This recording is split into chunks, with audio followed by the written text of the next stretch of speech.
पिछले क्लास तक हम लोग फिजिक्स एंड केमिस्ट्री का थर्मोडायनेमिक्स खत्म कर चुके हैं, ठीक है। आज एक लास्ट लेक्चर लेंगे, इसमें हम उस टाइप के प्रॉब्लम में इंटरेस्टेड हैं जो पहले आईआईटी पूछा, फिर जेईई मेन पूछा, अब नीट में है जो कि एकदम पूछने वाला है, ठीक है।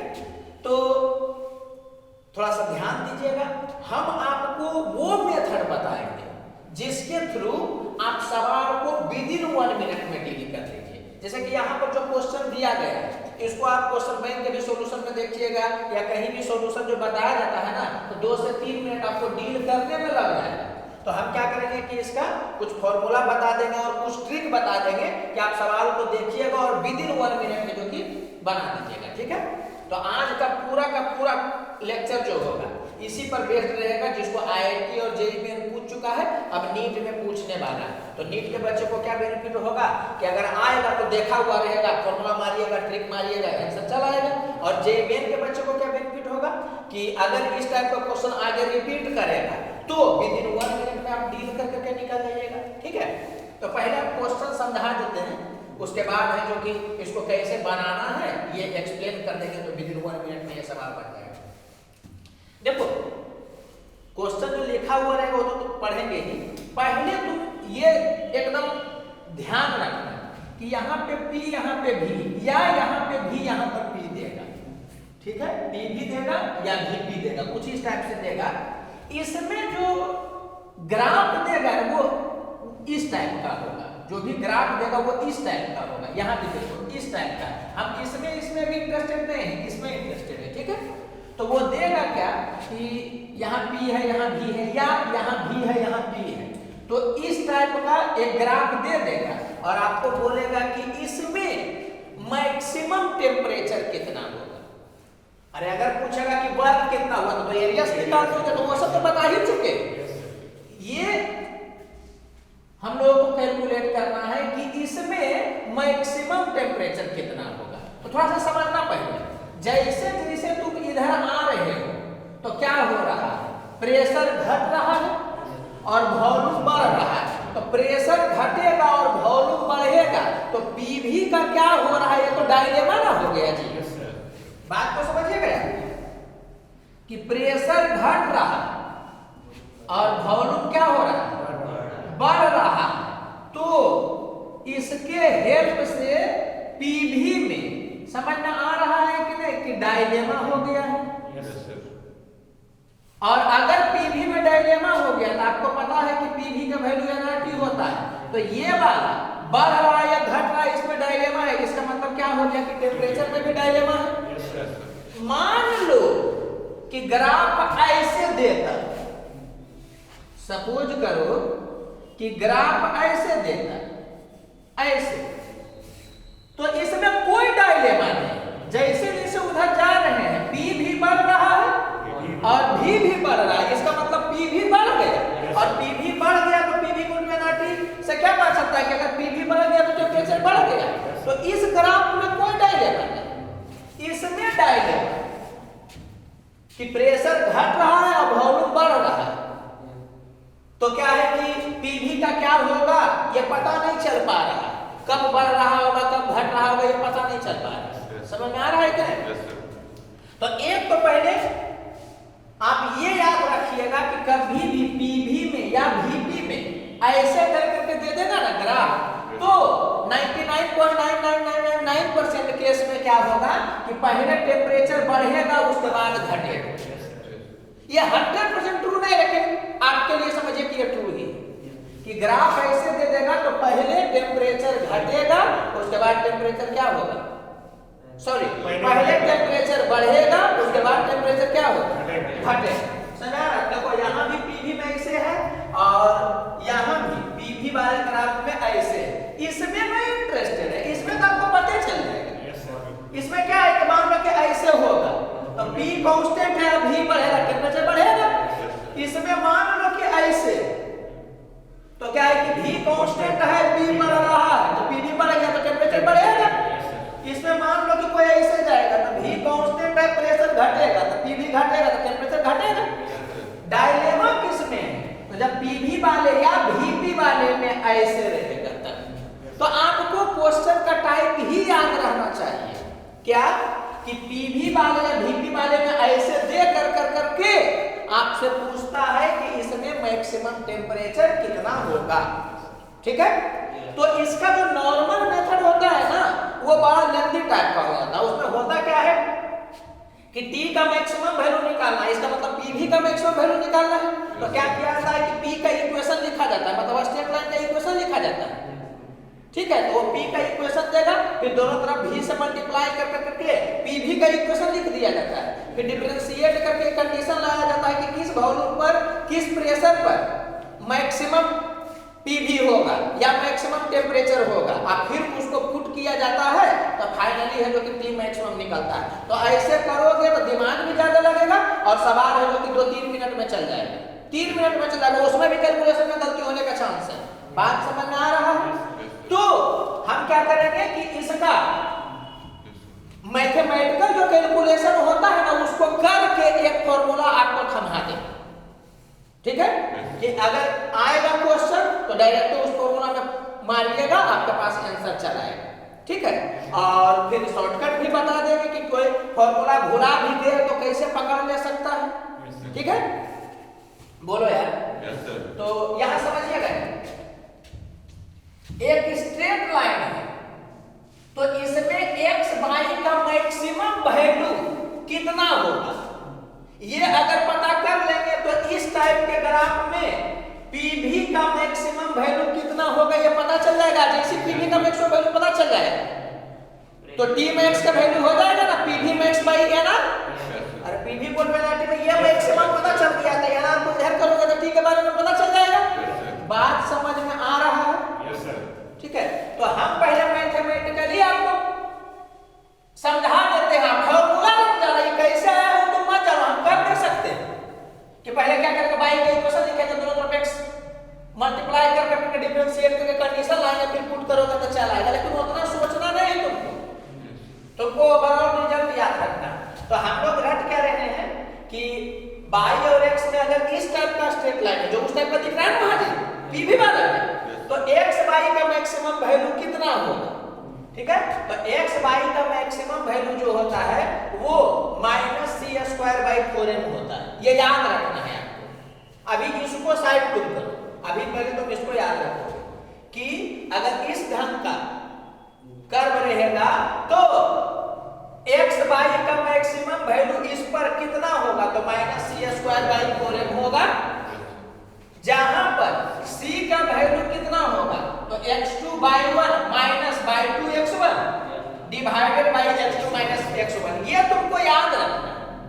और स्ट्रेट लाइन का स्लोप तो y2 - y1 x2 - x1 तो होता ही है, तो ये तुमको याद रह जाएगा y2 - y1 x2 - x1। और c का value x2/1 -/2x1 x2 - x1, तो ये दोनों याद रहेगा। इससे प्रूव करोगे तो x y का मैक्सिमम वैल्यू निकल जाएगा।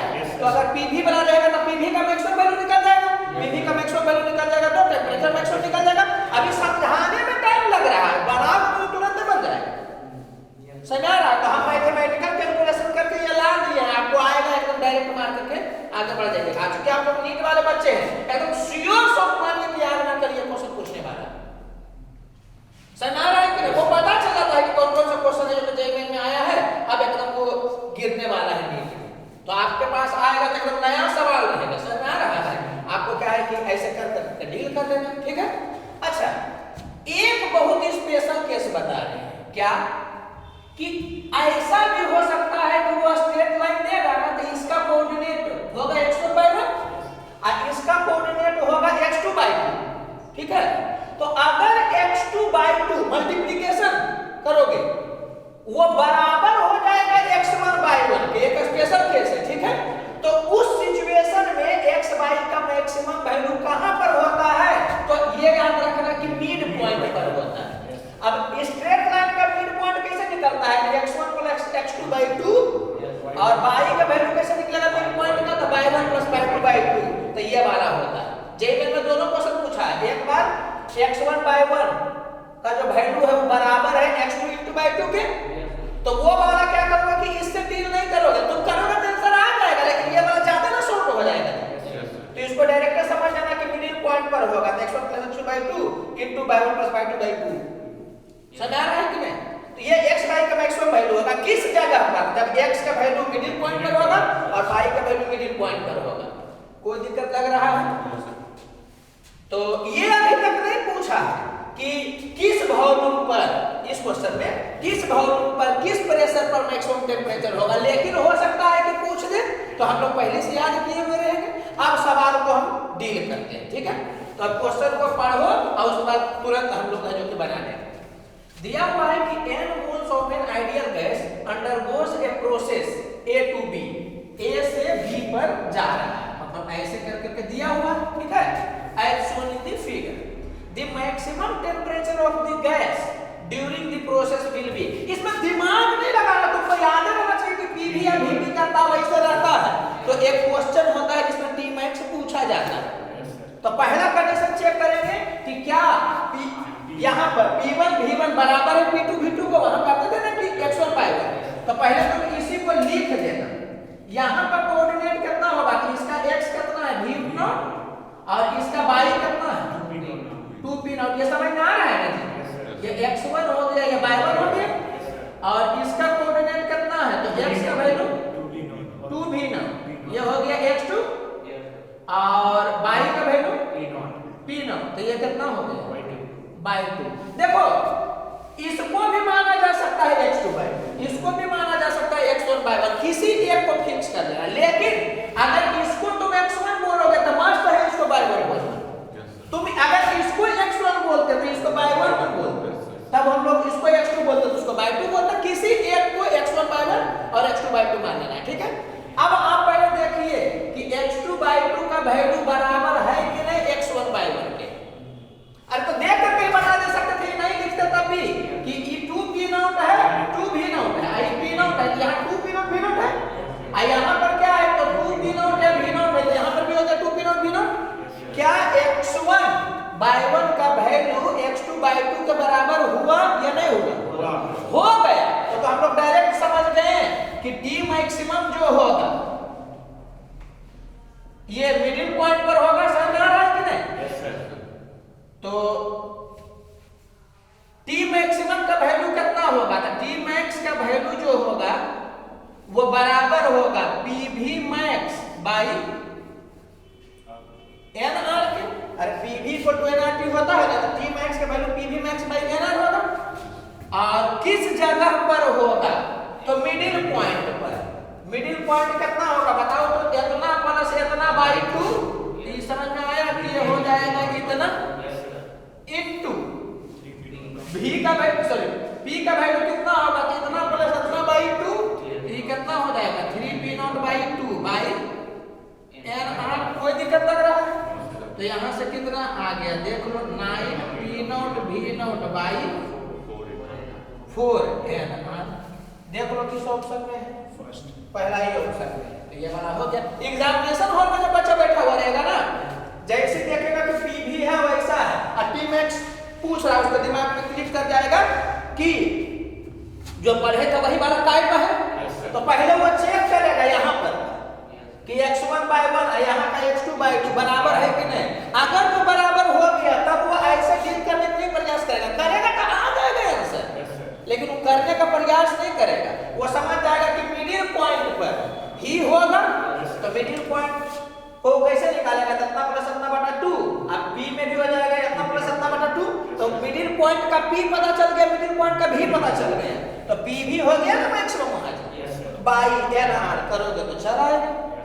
तो ये वाला जो ट्रिक बता रहे हैं ना कि मिडिल पॉइंट पर है, ये आसमान से नहीं उतरा है, ये मैथमेटिकल कैलकुलेशन के बाद ही आ जाता है। अरे बोलो यार। लेकिन बहुत कम बच्चा है जी जो जानता है ये वाला चीज। समझ में आ रहा है कि नहीं? और इसमें भी क्या है कि वो मैथ वाला करता, तुम लोग से बात नहीं लग पाएगा मेट्रो के बच्चे से, तो तुम सीधे रटिया रहना मार दोगे आंसर चला है। अच्छा ये समझ में आ गया ना कि T मैक्सिमम किस वॉल्यूम पर हो रहा है। तो अगर मैच कर जाएगा तो डायरेक्ट बोल दोगे किस वॉल्यूम पर हो रहा होगा, जितना प्लस इतना बटा 2, मतलब 3v0/2 पर। अब प्रेशर तो यहाँ पर संयोग से वही आ गया 3p0/2। कोई दिक्कत लग रहा है क्या? वो क्वेश्चन अभी नहीं पूछा है कि इसमें टेम्परेचर मैक्सिमम किस प्रेशर पर होगा, किस वॉल्यूम पर होगा। अगर वो पूछेगा तो एकदम बिल्कुल नया क्वेश्चन होगा। बोलो यार, तो बड़ा पकड़ा जाएगा कि नहीं पकड़ा जाएगा तुमसे? कोई दिक्कत लग रहा है?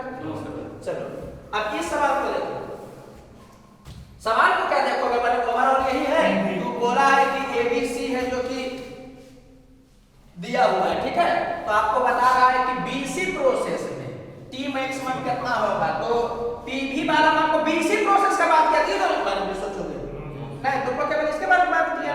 तो इस प्रोसेस में बताइए कि टी मैक्सिमम कितना होगा। तो याद आ जाना चाहिए कि वही टाइप है। तो पहले तुम लिख दोगे, कोऑर्डिनेट लिख देना, कोऑर्डिनेट लिखोगे तो डाल आ जाएगा। तो यहाँ पे कितना हो जाएगा, v not common 3p not. यहाँ का क्या हो जाएगा बताओ, 2v नॉट और ये p नॉट। देखो तो p1 v1 बराबर है p2 v2 का, x1 by 1 है बराबर x2 by 2 के।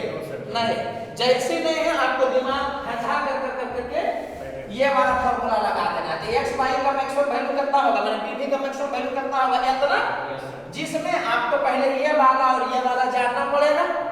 बोलो यार, तो पहले c का वैल्यू कैलकुलेट करो। c का वैल्यू कितना हो जाएगा, एक किसी को तुम 2 मान लो, किसी को 1, कोई जरूरी नहीं है इसी को 2 मान, इसको भी तुम मान सकते हो। क्या वही मानते बना, जैसा तुमको करना है कर लेना ध्यान में तुम, ठीक है।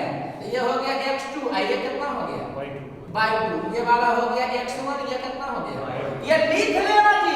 सबसे पहले ये सब देगा ना, तो पहले यही पर इसे करके लिख लेना, इंडिकेट कर देना, ताकि क्या है बार-बार नहीं देखना पड़े कौन x1 नहीं कौन y1, केवल उतनी में टाइम लगेगा, उसको तुरंत हो जाएगा। तो c का वैल्यू कितना हो जाएगा, x2 into y1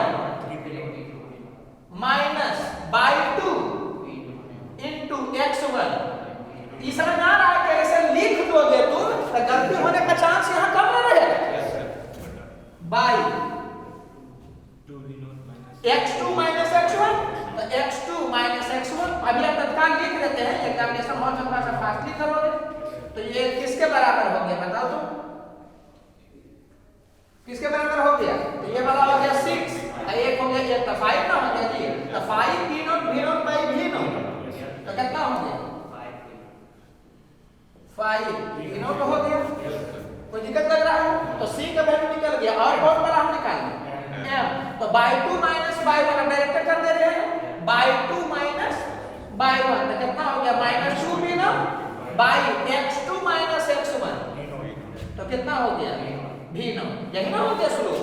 अब क्या है कि लगा दो तो t max का वैल्यू किसके बराबर होगा, तो pv max by nr के, अब pv max तो यही से ना आएगा, ये समझ में आ रहा, वहां x by से इंडिकेट किए हैं, यहाँ x by pv हो गया।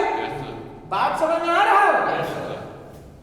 नहीं तो अगर और करना है तो तुम डायरेक्ट रट भी जा सकते हो कि इसमें t max का वैल्यू कितना होगा, तो -c²/4m nr।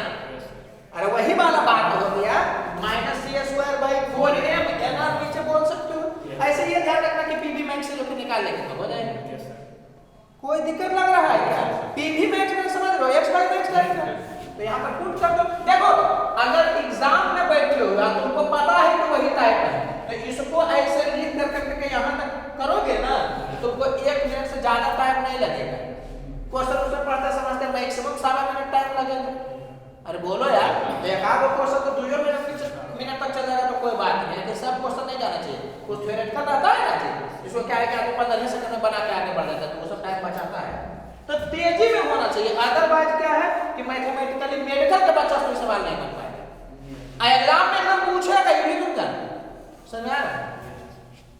तो pv max का वैल्यू कितना हो जाएगा, c² 25 p not bye minus कितना ना होगा बाय 4 m का वैल्यू कितना हो गया -2 p नॉट v नॉट। कोई दिक्कत लग रहा है क्या, बाय nr, तो n का वैल्यू 1 दिया है इनटू r, कोई दिक्कत नो सर।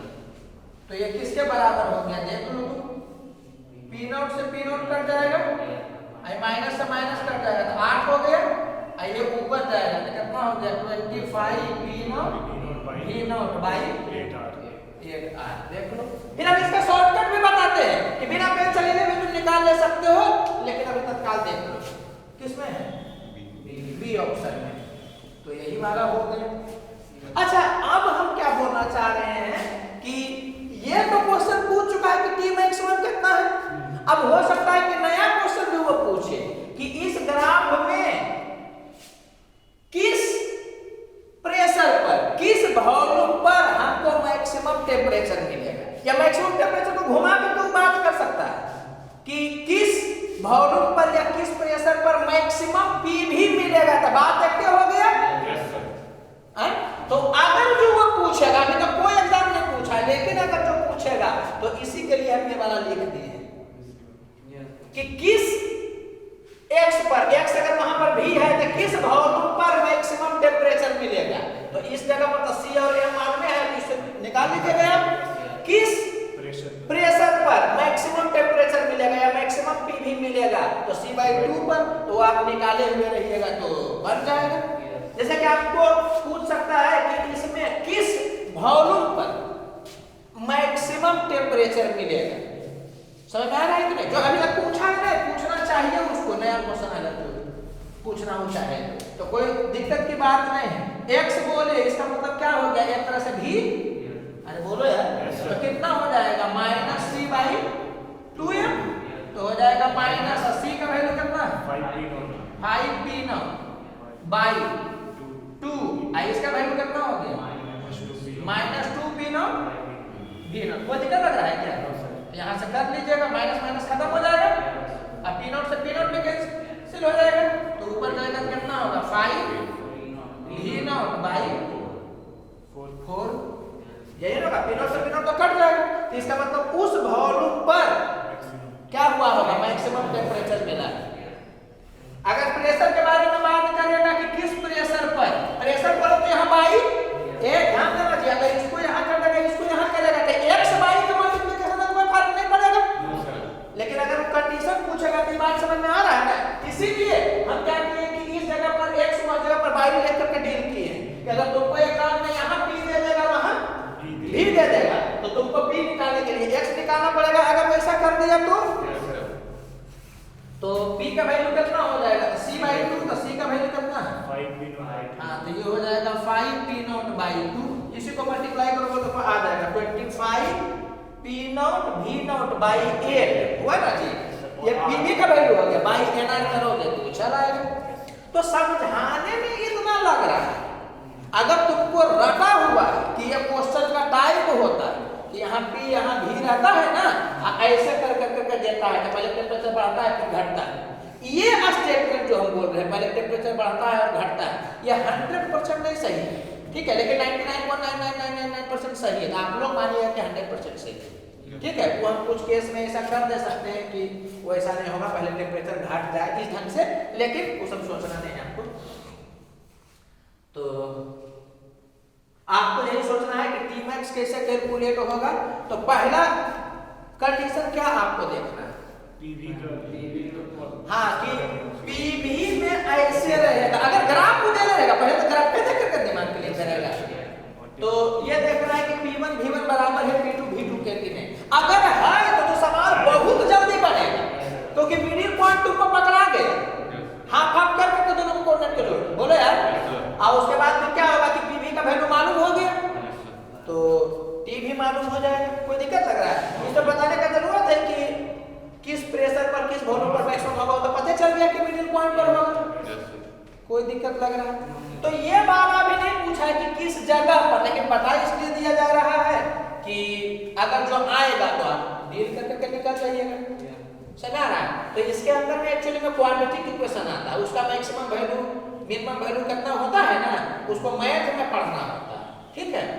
आप लोगों को भी थोड़ा सा पढ़ना है कि किसी चीज का मैक्सिमम कैसे कैलकुलेट करते हैं, डिफरेंशिएट करके, लेकिन एग्जामिनेशन हॉल में वो सब करोगे तो करते रह जाओगे।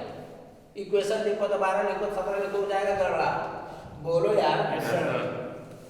और C का वैल्यू जो हम बताए हैं ना, इस क्वेश्चन में तो फुल्ली यूज है।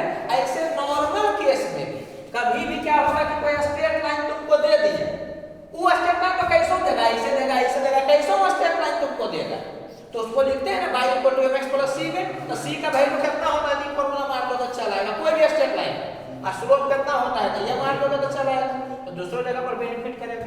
कोई दिक्कत लग रहा है? अब हम एक शॉर्टकट तरीका बताते हैं, समझ लो। पहले अगर जो x1/1 बराबर हो गया x2/2 के, तब तो ये वाला 100% सही, ठीक है। लेकिन अगर बराबर नहीं हुआ तो हम यही बोलेंगे शुरू में कि तुम फॉर्मूला याद रखना, मार करके बना लेना, तो 1 मिनट 1.25 मिनट तक में बन जाएगा। बोलो यार। लेकिन मान लो कि ये वाला फॉर्मूला दिमाग से निकल गया, रेयर केस में निकलना नहीं चाहिए, लेकिन रेयरेस्ट केस में दिमाग से निकल गया। ये वाला दिमाग से निकल गया एकदम गोबर हो गया, ये वाला तो नहीं निकल गया, मिडिल पॉइंट पर होगा अगर मैच कर गया तो। अगर जो x1/1 का वैल्यू x2/2 के वैल्यू के बराबर नहीं है, तब एक शॉर्ट ट्रिक ये होता है ना कि आप ऐसा करिए कि न होने के बावजूद भी मिडिल पॉइंट पर टेम्परेचर निकाल लीजिए, ठीक है, और उससे जस्ट जो बड़ा होगा उसको मार दीजिए तो आंसर चला आएगा। जैसे कि करके दिखाते हैं। क्या यहां पर P जो भी है P1 V1 बराबर है P2 V2 के? नहीं, तो वो एक्चुअल आंसर नहीं देगा जो हम लोग करने वाले हैं मिडिल पॉइंट पर, लेकिन एक्चुअल आंसर पकड़ा जाएगा उससे। कैसे? तो हम लोग क्या करेंगे कि मिडिल पॉइंट पर निकालेंगे जो ओरिजिनल आंसर है। नहीं, ओरिजिनल आंसर नहीं है और आपको Tmax चाहिए, तो ओरिजिनल आंसर जो भी निकालिएगा आप मिडिल पॉइंट पर उससे ज्यादा वाला होगा, तो जस्ट बड़ा वाला तो मार देना। तो इसमें कैसे आदमी दिमाग लगा सकता था कि मिडिल पॉइंट पर कितना होगा वॉल्यूम 3v0/2 जोड़ करके ना करो, तो 3v0/2 इधर से 4v0/2 माने 2v0। तो मिडिल पॉइंट पर अगर देखोगे तो टेम्परेचर कितना होगा बताओ तुम। यहां देखो लिख दे रहे हैं उसी का। अरे यार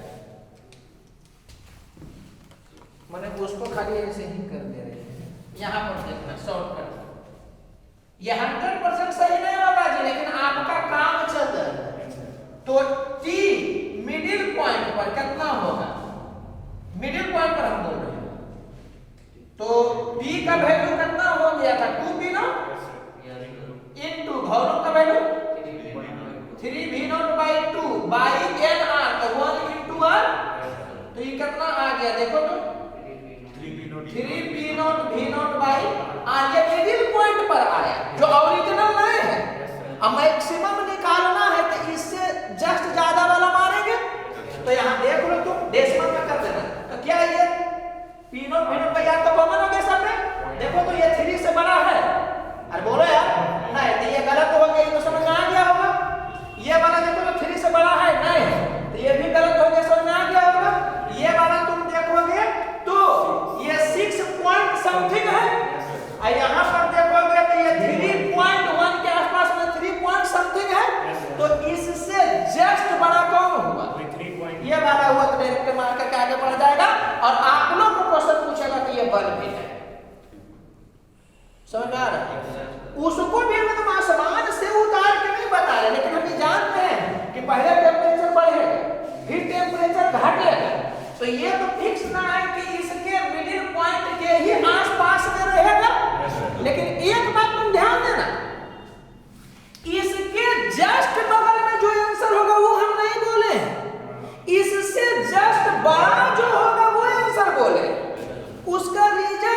उसका रीजन क्या है कि T मैक्सिमम जो भी होगा उसका ओरिजिनल, हम उसको कैलकुलेट नहीं किए हैं, हम मिडिल पॉइंट पर कैलकुलेट किए हैं। तो मिडिल पॉइंट पर जो भी आएगा टेम्परेचर उससे T मैक्सिमम ज्यादा ही ना होगा जी। अगर तो T मैक्सिमम मिडिल पॉइंट वाला से कम हो जाएगा तो मिडिल पॉइंट वाला मैक्सिमम टेम्परेचर हो जाएगा।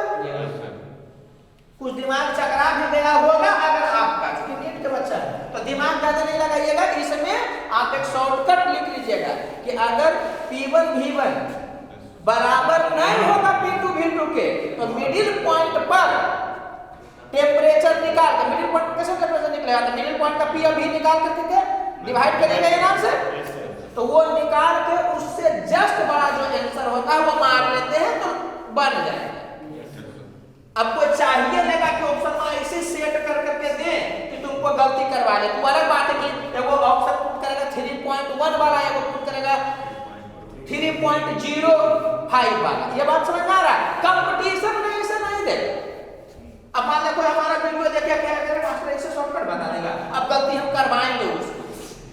समझ में आ रहा है कि नहीं? तो वही बोले 100% सही नहीं, लेकिन कंपटीशन के व्यू से अप्रोक्स मान लो 100% सही हो जाएगा जो हम बताएं। अब आके 100% तो ये वाला बता ही दिया आपको, कोई दिक्कत लग रहा है? तो एकदम मान लीजिए कि ये क्वेश्चन आने वाला, हम ही नहीं बोल रहे कि इसी साल आएगा, ठीक है, लेकिन वो आने वाला रहता है, आज आए कल आए परसों आए, लेकिन सवाल इस टाइप का आएगा। तो एकदम रटा हुआ रहना चाहिए आपको क्या कि पीवी वाले या भीपी वाले ऐसे कर करके देगा तो डील कर लेंगे। समझ आ रहा है कि नहीं? भीपी भी यहाँ पर देगा जी, तब भी तुम यहाँ अगर पी रहेगा तो इसी वाला है क्योंकि एक्स यहाँ पर लिखा है, तो सबसे पहला काम ग्राफ अगर देगा ना तो तुम पहले उसका कोऑर्डिनेट ऐसे कर करके लिख लेना, x2/2 कौन है, x1/1 है, वो इंडिकेट कर दोगे तो इसको कैलकुलेशन करने में दिक्कत नहीं लगेगा। ऐसे मिडिल पॉइंट वाले से काम चल जाएगा। ये वाला अगर मैच कर जाएगा क्या करोगे, मिडिल पॉइंट से जस्ट बड़ा मारोगे, जब मैच कर लिएगा तो वो 100% देगा, तब ये 100% सही है। ये वाला शॉर्टकट लगा हुआ 99.9999% सही है, मैंने एक तरह से 100% सही है। कोई दिक्कत लग रहा है? कोई दिक्कत? चलो ठीक है। अब इसके हेल्प से एक चीज और सीख गए कि कोई स्ट्रेट लाइन रहेगा, कैसे भी देगा स्ट्रेट लाइन, ऐसे कर करके दे दिया स्ट्रेट लाइन। अब तुमको यहाँ का कोऑर्डिनेट अगर मालूम है ना तो इसका इक्वेशन कैसे लिखाएगा, तो y = mx + c, तो c का वैल्यू ऐसे ही निकलता है। समझ आ रहा है कि नहीं? स्लोप का वैल्यू निकलने करता था, डायरेक्टली एक बार में तुम लिखने में सक्षम हो जाओगे। बोलो यार, मान लो रियल केस में कभी जरूरत वैसा पड़ गया तो अपना कर लो। ऐसे हम बताए हैं ये वाला इस क्वेश्चन को सोच करके। ओके ठीक है, ठीक है, होता है।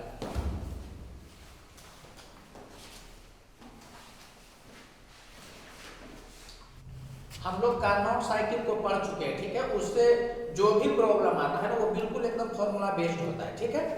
लेकिन कुछ क्वेश्चन जो series combination of Carnot cycle से आएगा, ठीक है, उसको सोल्व करने में ना आपको क्या है कि 2 मिनट 3 मिनट टाइम लग जाएगा, ठीक है। जैसे जेईई मेन में लगातार पूछ रहा है, देखिए 2019 में भी पूछा, 2020 में भी पूछा, 2021 में भी पूछा, हो सकता है 2022 में भी पूछे। इस टाइप का क्वेश्चन, यही क्वेश्चन है, इस टाइप का क्वेश्चन, और हो सकता है कि नीट में भी पूछे, ठीक है। तो नॉर्मल वे से सोल्व करिएगा या क्वेश्चन बैंक वगैरह में जो भी सॉल्यूशन दिया था उससे सोल्व करिएगा ना तो 2-3 मिनट टाइम खींच लेगा। और अगर जो आपको कुछ ट्रिक बता दे या कुछ फॉर्मूला बना करके बता दे स्पेशल केस का, तो क्या होगा कि आप देखिएगा और क्या है कि 20 सेकंड में, 25 सेकंड में, 30 सेकंड में सवाल को डील कर लीजिएगा, ठीक है। तो चलिए स्टार्ट करते हैं। तो ये ध्यान रखिएगा कि सीरीज कॉम्बिनेशन जब भी होगा कार्नोट साइकिल का, तो एक फॉर्मूला तो आपको बता ही दिए थे कि 1 - ईटा नेट बराबर होता है 1 - ईटा 1 × 1 - ईटा 2 के, बताया ना जी। अब कुछ स्पेशल केस को आप रटे हुए रहिएगा कि इस टाइप का आएगा सीरीज कॉम्बिनेशन में, तलाक सा क्या है फॉर्मूला मार करके क्या आगे बढ़ते रहिएगा, समझे। और जेईई में पूछे हुए हैं तो बहुत ज्यादा चांस है कि अब नीट में भी पूछेगा। जेईई में भी देख लो कंटिन्यूअसली पूछ रहा है 3 साल से, तो हो सकता है चौथा साल पूछना कुछ इसी टाइप का पूछे। क्वेश्चन एग्जैक्टली नहीं रिपीट करता है, रेयर केस में वैसा होता है, टाइप रिपीट करेगा। तो समझिएगा जी,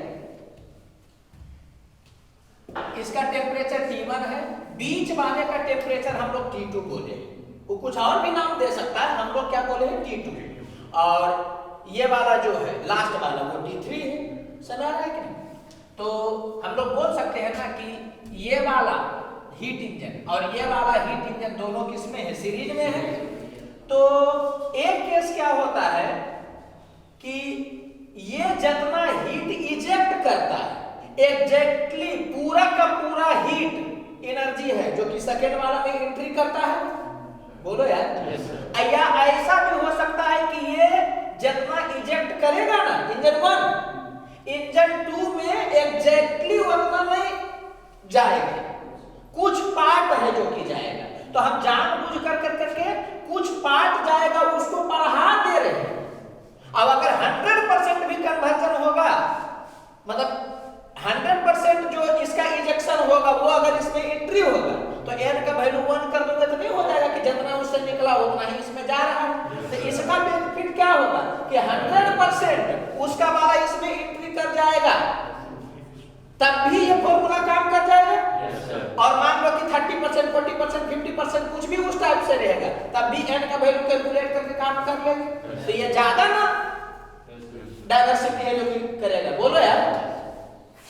तो एक चीज समझिएगा जी, हम केवल दिखाने के लिए कि इसमें Q2 निकला है और इसमें Q2/n गया है, इसलिए दो को बनाए। ये समझ में आ रहा है कि रियलिटी में दोनों एक ही है। इसे यहाँ T1 है, यहाँ T2 है, यहाँ T3 है, यहाँ दो T2 नहीं है, लेकिन ये दिखाना है कि इंजन 1 जितना करेगा ना रिलीज, समझ आ रहा है कि नहीं, उसका कुछ पार्ट है जो कि दूसरे वाले में एंट्री करेगा। 100% करेगा तो n का वैल्यू 1 कर देंगे, 50% करेगा तो समझ में आया कि n का वैल्यू 2 कर देंगे।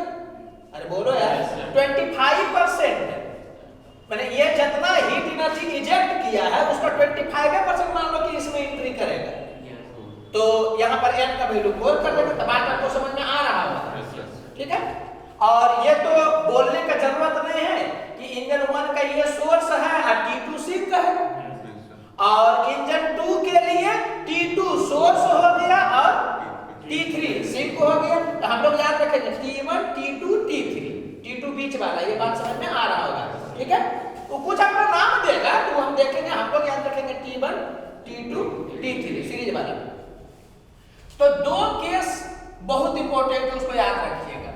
अगर सीरीज कॉम्बिनेशन किया और दोनों में वर्क सेम हो गया, माने ये जितना वर्क किया उतना ही ये भी वर्क कर दिया, ठीक है, तो जो मिडिल वाला जो होता है ना टेम्परेचर, उसका वैल्यू कितना होता है, तो nT1 + T3/n+1। तो इसको आपको याद रखना है। ये समझना जी, यहाँ दो चीज लिखा हुआ है, एक ईटा लिखा हुआ है एफिशिएंसी वाला और एक लिखा हुआ है n। समझ आ रहा है कि नहीं कि कैमा भाग है जो उसका वाला इसमें आया, तो ये वाला m है, ईटा नहीं। समझ आ रहा है। तो अगर जो दो हीट इंजन को सीरीज में करेगा तो मिडिल वाला का मतलब T2 का टेम्परेचर कितना होगा, तो nT1 + T3/n+1। ये याद रखिएगा, याद रहेगा, सवाल पूछेगा झटपट बन जाएगा, मतलब 20 सेकंड में सवाल बन जाएगा, 15 सेकंड में 10 सेकंड में सवाल बन जाएगा। अदरवाइज 2 मिनट ले लेगा, 3 मिनट ले लेगा सोल्व करने में। बात समझ में आ रहा है। तो एक केस क्या है, जब दोनों का वर्क सेम हो तब टेम्परेचर कितना होगा, तो nT1 + T3/n+1। और अगर जो दोनों का इफिशियंसी सेम हो और दोनों कंडीशन एक साथ नहीं होगा कि W1 W2 के बराबर है, 𝜂1 𝜂2 के बराबर है, ऐसा नहीं बोल रहे। हम ये बोल रहे हैं कि एक केस में जब W1 W2 बराबर हो जाए तब T2 का वैल्यू कितना होगा, तो nT1 + T3/n+1। और जब इस दोनों मशीन का इफिशियंसी बराबर हो जाए तब T2 का वैल्यू कितना होगा, तो T1 × T3/1/2। एक्चुअली में हम लोग कर क्या रहे हैं कि स्पेशल कंडीशन में, मतलब जब या तो दोनों का वर्क बराबर हो या इफिशियंसी बराबर हो, उस केस में बीच वाले टेम्परेचर को रिलेट कर रहे हैं ऊपर वाले और नीचे वाले टेम्परेचर से। समझ में आ रहा है। मान लो रेयर केस में कभी दे दिया कि इस दोनों का वर्क भी सेम है और इस दोनों का इफिशियंसी भी सेम है, मान लो ऐसा दे दिया, तब तो ये भी लागू होगा, ये भी लागू होगा, तो हो सकता है उससे रिलेटेड सवाल तुमसे पूछ ले सकता है। कोई दिक्कत लग रहा है। मान लो रेयर केस में वैसा दे दिया, अभी तो कोई एग्जाम नहीं पूछा, अगर दे दिया तो वर्क वाला से ये रिलेशन आएगा और इफिशियंसी वाला से ये रिलेशन आएगा, तो क्या होगा कि ये हमारा इसके बराबर होगा। तो हो सकता है कि T1 T3 का डाटा दे करके या कुछ भी कर करके आपको ये पूछ सकता है कि जितना ये एनर्जी को रिलीज करता है उसका कैमा भाग है जो कि इसमें एंट्री करता है, तो n कैलकुलेट होगा तो नहीं पता चल जाएगा। कोई दिक्कत लग रहा है। तो दो स्पेशल केस को याद रखिएगा, जब वर्क सेम होगा तो ये फॉर्मूला लगता है, माने मिडिल वाला का टेम्परेचर ऐसे कैलकुलेट होता है, और अगर जो इफिशियंसी बराबर होता है तब ये वाला होता है, ठीक है। और ये वाला हम पहले ही बता चुके हैं, लेकिन थोड़ा सा और क्लियर कट हम करना चाह रहे हैं, इसलिए दोबारा लिखे। हम लोग पहले ही पढ़ चुके थे कि Q1/Q2 ये बराबर होगा T1/T2 के, तो वो अभी भी होल्ड कर रहा है सीरीज में भी कि Q_in/Q_out कोई भी मशीन का लीजिएगा हीट इंजन का, तो ये रेफ्रिजरेटर में भी यही वाला था, Q_in/Q_output तो बराबर होगा T_in/T_output, एक है Q1/Q2 करते हैं ना T1/T2। जैसे कि इसमें देखिएगा Q1 एंट्री कर रहा है, Q2 बाहर निकल रहा है, तो हम लोग क्या करेंगे बताइए, तो Q1/Q2 ये बराबर होगा T1/T2 के। कोई दिक्कत लग रहा है? अगर इस मशीन को आप देखिएगा तो एंट्री कर रहा है कितना, इतना, और बाहर निकल रहा है इतना, तो ये समझ में आया कि एंट्री वाला बटा जो निकल रहा है वो बराबर होगा एंट्री वाला टेम्परेचर के बटा जिस टेम्परेचर से बाहर निकल रहा है। तो ये कुछ नया बताए हैं क्या? नहीं बताया, लेकिन हम जानबूझ करके के एक बार लिख दिए ना कि मैंने ये रहना चाहिए कि हाँ ये भी होता है। कोई दिक्कत लग रहा है? अच्छा एक चीज और बोल दे रहे छोटू, 1 माइनस ईटा नेट, ठीक है? अच्छा छोड़ो, वो फॉर्मूला याद है ना, 1 माइनस ईटा नेट वो बराबर होता है 1 minus eta 1 into 1 minus eta 2। ठीक है, चलो उससे भी हमको मतलब भी नहीं, इसको देखते हैं। क्वेश्चन में दिया हुआ है कि T1 है जो कि सोर्स है, और T है जो कि क्या है, सिंक है फर्स्ट इंजन का, और दूसरे इंजन का ये सोर्स है और ये वाला सिंक है। ये क्वेश्चन में ही दिया हुआ है। हम लोग कैसे पढ़े थे, T1 T2 T3 ये समझ में आ रहा है, इसीलिए बोल रहे थे कि T2 हम लोग मिडिल वाला को पढ़ते थे, इसमें T दिया है तो उसी को T बोलेंगे। हमारे लिए समझ में आया कि T3 का वैल्यू कितना हो गया, T2। बात समझ में आ रहा होगा? तो क्वेश्चन में ऐसा कुछ लिखे हुए हैं कि ऐसा घटना है, अरे बोलो यार, और ये दिए हुए हैं कि T कैसे रिलेट होगा T1 और T2 से अगर दोनों इंजन, ये इंजन और ये engine equal amount of work कर रहा है। मतलब समझ में आया कि वो इस केस को पकड़ा?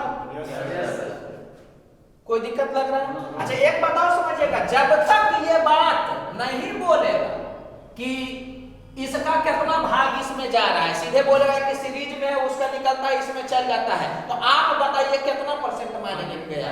100%। मतलब जितना इजेक्ट करेगा उतना ही ये रिसीव भी करेगा। तो जैसे 100% बोलिएगा, इसका मतलब क्या हुआ कि जितना निकला उतना ही ना इसमें आया, इसका मतलब n का वैल्यू कितना हो गया, 1 हो गया। तो आप समझ सकते हैं कि मिडिल वाला का टेम्परेचर कितना होगा, 1 into T1, अरे होगा कितना, प्लस T2। तो T2 बोले थे यहाँ फॉर्मूला में T3, तो T3 हम लोगों के लिए कौन है, T2। बात समझ आ रहा है? ये हो गया 1 प्लस 1, तो ये कितना हो गया, T1 प्लस T2/2। कोई दिक्कत लग रहा है? कौन सा ऑप्शन, यही वाला। तो इसको डील करने में नहीं आपको लग रहा है कि 10 सेकंड में डील कर लीजिएगा? अदरवाइज अगर जो सॉल्व कर रहा है इसको, तो फिर क्या होगा कि पहले इसका वर्क निकालना पड़ेगा, W का यहाँ मानना पड़ेगा कि Q1 एंट्री किया है, यहाँ से Q2 बाहर निकला है, मैंने पहले वाला से वही Q2 इसमें एंट्री किया है, फिर Q3 बाहर निकला है, तो पहले इसका वर्क निकालना पड़ेगा, Q1 into 1 माइनस इतना बटा इतना से ऐसे करके निकालना पड़ेगा, मैंने इसका वर्क निकालना पड़ेगा, इसका वर्क निकालना पड़ेगा, बराबर करना पड़ेगा, और फिर Q वगैरह की इधर उधर करके टेम्परेचर में रिलेशन लाइएगा। ऐसा नहीं है कि बहुत हार्ड हो जाएगा, ये सवाल उतना हार्ड नहीं है, इसको बनाया जा सकता है 1.25 मिनट में, 1.5 मिनट में बनाया जा सकता है, लेकिन याद रहेगा तो फास्टली ना बनेगा। कोई दिक्कत लग रहा है आपको? तो इसी ढंग का सवाल जो है ना एग्जाम में बैठिएगा दिख जाएगा, बड़ा से मार्केट में आगे बढ़ जाइएगा। समझ आ रहा है? चलो इस क्वेश्चन को देखिए, तो दिया हुआ है कि 2 Carnot engines A and B operates in series such that engine B absorbs half of the heat rejected by engine A। तो दिमाग में चाहिए, A जो इजेक्ट करता है उसको बी रिसीव करता है। तो ये तो समझ में आ गया कि इंजन ए ऊपर में है, बोलो जी, और इंजन 2 क्या है, नीचे है। माने इंजन ए ऊपर है, इंजन बी नीचे, तभी तो ये क्या करेगा, इजेक्ट जो करेगा ये रिसीव करेगा। बोलो, पूरा कहानी दिए हुए रहेगा, दी समझ लो कि क्वेश्चन का ही पार्ट है ये, समझ रहा है। और उसमें ये बोले हुए हैं कि बी एब्जॉर्ब करता हाफ जो ए रिजेक्ट करता है उसका।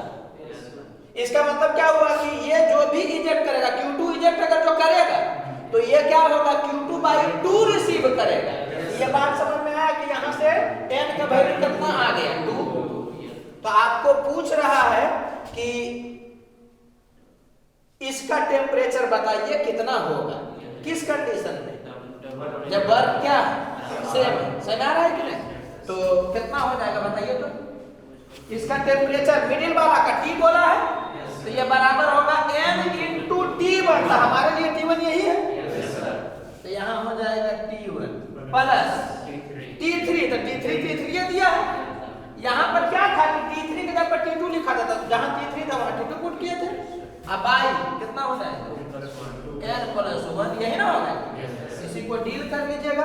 तो आपको खोल करके दिया है, तो खोल करके दिया तो आप भी खोल लीजिएगा। यहाँ हो जाएगा 2/3 T1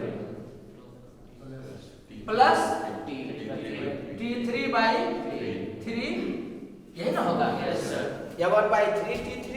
तो देख लीजिए कौन वाला, 2/3 T1 प्लस 1/3 T3। तो देखिए बन गया कि नहीं बन गया। अदरवाइज क्या है ना कि उसको डील करिएगा या सॉल्यूशन वगैरह में देखिएगा अगर आप, तो क्या है कि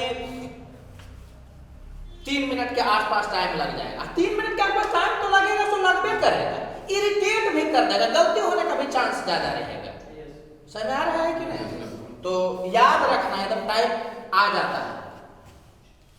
मेन इंटेंशन क्या है कि इसी टाइप का क्वेश्चन आएगा आपको, ठीक है। तो जो बच्चा देखे हुए रहता है वो मार देता है, और जो नहीं देखे हुए रहता है वो अपना कैलकुलेशन कर रहा है, 3-4 मिनट इसी में चला गया, गलतियों हो गया, तो वही सब चीजें घबराता है। अब ये क्वेश्चन क्या है कि दे रहा है कि T1 का टेम्परेचर ज्यादा है T2 से, और T2 का ज्यादा है T3 से, और T3 है जो कि ज्यादा है किससे, T4 से। ये दिए हुए हैं क्वेश्चन में, और यहाँ पर आपको 3 इंजन तो दिख ही रहा होगा, सब क्वेश्चन में लिखे हुए हैं। क्वेश्चन को शॉर्ट फॉर्म में इसलिए करके लिखे हैं ना, ताकि क्या है कि जगह बच सके। अदरवाइज क्वेश्चन नहीं लिखते तो इतना भर जाता। तो तू पूरा डिस्क्राइब किए हुए हैं कि 3 हीट इंजन है जो कि सीरीज में है या कैस्केड है। कैस्केड का मतलब वही होता है कि एक से निकल के दूसरा में, दूसरा से निकल के तीसरा में जाएगा, समझ आ रहा है। तो पूरा एक्सप्लेन किए हुए हो, मैंने क्वेश्चन में इतना बड़ा है, पूरा क्लियर कर दिया है कि ऐसे ऐसे। तो ये बोल रहा है कि 3 मशीन है ना, तो तीनों मशीन का इफिशियंसी बराबर है। जैसे इफिशियंसी बराबर का बात करेगा, तो हम लोग 2 वाला पढ़े थे ना जी, तो हम लोग उस 2 को पकड़ करके काम करेंगे, फिर दूसरा 2 को पकड़ के काम करेंगे, तो सवाल डील हो जाएगा। तो यही बोल रहा है कि तीनों का इफिशियंसी बराबर है। तो आपको T2 को निकालना है किसके टर्म में, T1 और T4 के टर्म में, ऑप्शन दिया हुआ है, और T3 को निकालना है T1 और T4 के टर्म।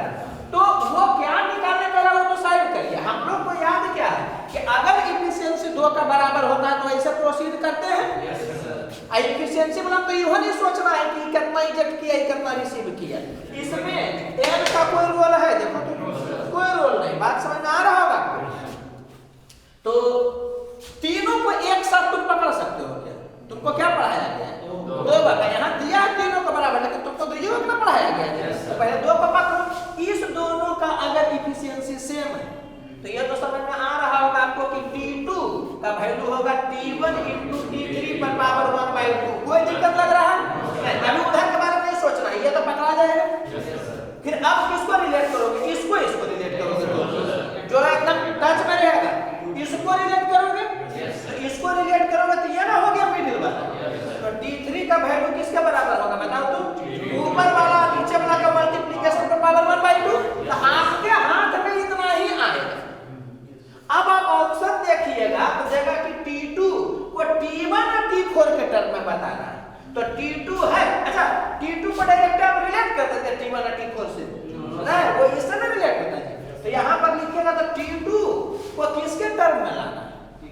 T1 और T4 के टर्म में जो है नहीं, तो ये समझ में आ रहा है कि T2 को T1 और T4 के टर्म में लाना है। इसका मतलब एक इक्वेशन में आपको T3 को गायब कर देना है खाली।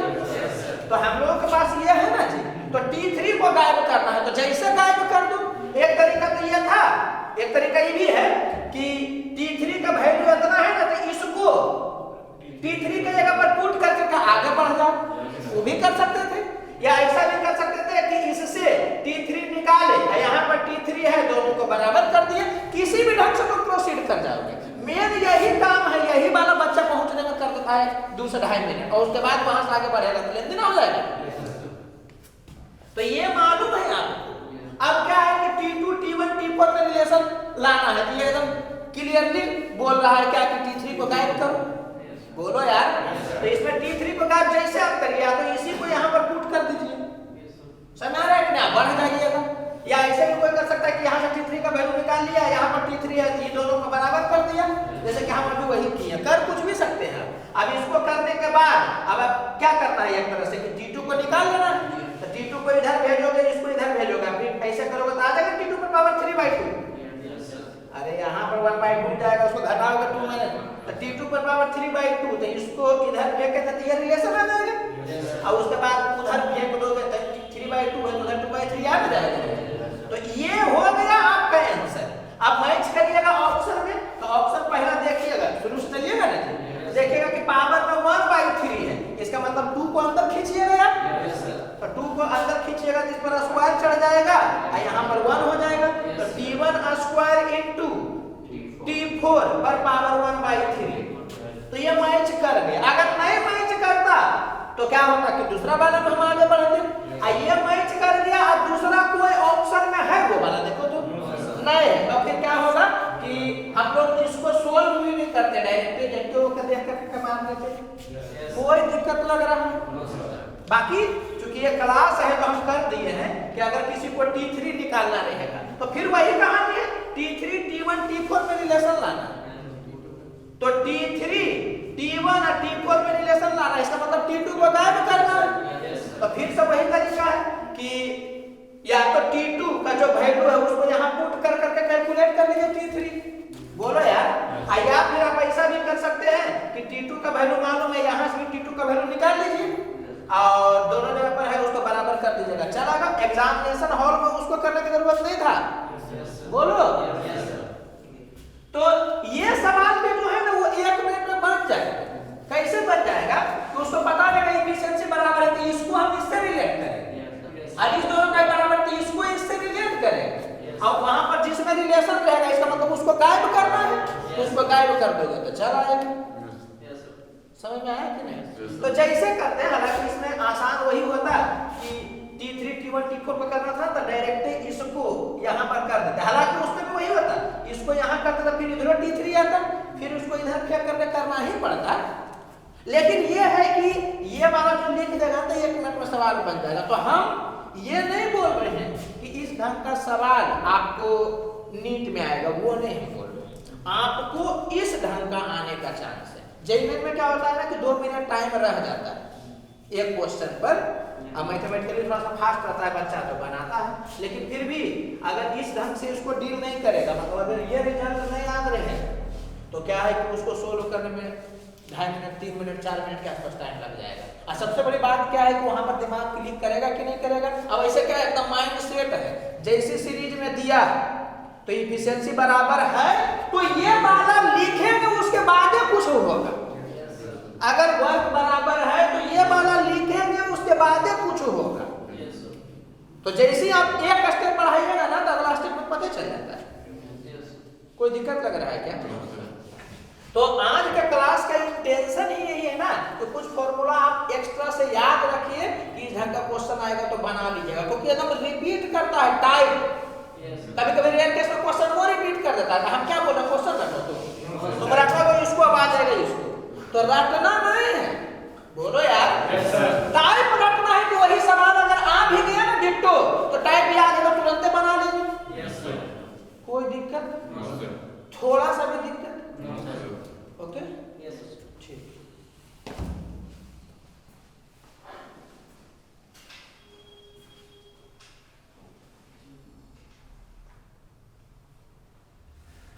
आइडियल गैस के केस में जब भी इंटरनल एनर्जी में चेंज का बात आता है तो बिना सोचे समझे हम लोगों के दिमाग में क्या आता है, एनसीवी डेल्टा टी, ठीक है। तो वो आइडियल गैस के लिए, लेकिन होता क्या है ना कि 100 बार में 95 बार आपको आइडियल गैस के लिए ही पढ़ना है, तो आपके दिमाग में सेट कर देता है कि डेल्टा यू का वैल्यू एनसीवी डेल्टा टी ये होता है, उसको छोड़ करके कुछ होबे नहीं करता है, तो वैसा नहीं है, ठीक है। तो इसमें हम लोग सॉलिड और लिक्विड का इंटरनल एनर्जी कैसे कैसे चेंज करता है या कैसे कैलकुलेट करते हैं उसको थोड़ा फील करेंगे, ठीक है। तो सॉलिड और लिक्विड में जी जब भी आप हीट करिएगा तो एक बात तो समझ में आ रहा होगा कि वॉल्यूम में नेग्लिजिबल चेंज होगा।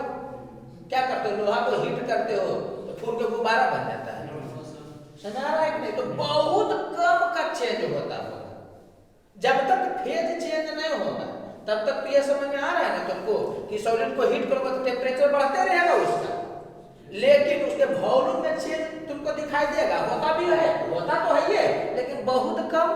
बोलो यार, उसी ढंग से कोई लिक्विड भी उसको अगर तुम हीट करोगे तो उसका भी वॉल्यूम क्या होगा कि थोड़ा सा चेंज होगा। तो सॉलिड और लिक्विड के केस में क्या होता है कि डेल्टा भी क्या होता है, नियरली जीरो होता है, वॉल्यूम नियरली पहुंचता है, हम ही नहीं करें कि नहीं बदलता, लेकिन नियरली जीरो टाइप का ही होता होगा। इस कारण से ये समझ में आया कि W सिस्टम जो होगा वो जीरो होगा। अरे एक्सपेंशन होगा ही तो W जीरो होगा ना जी, ठीक है।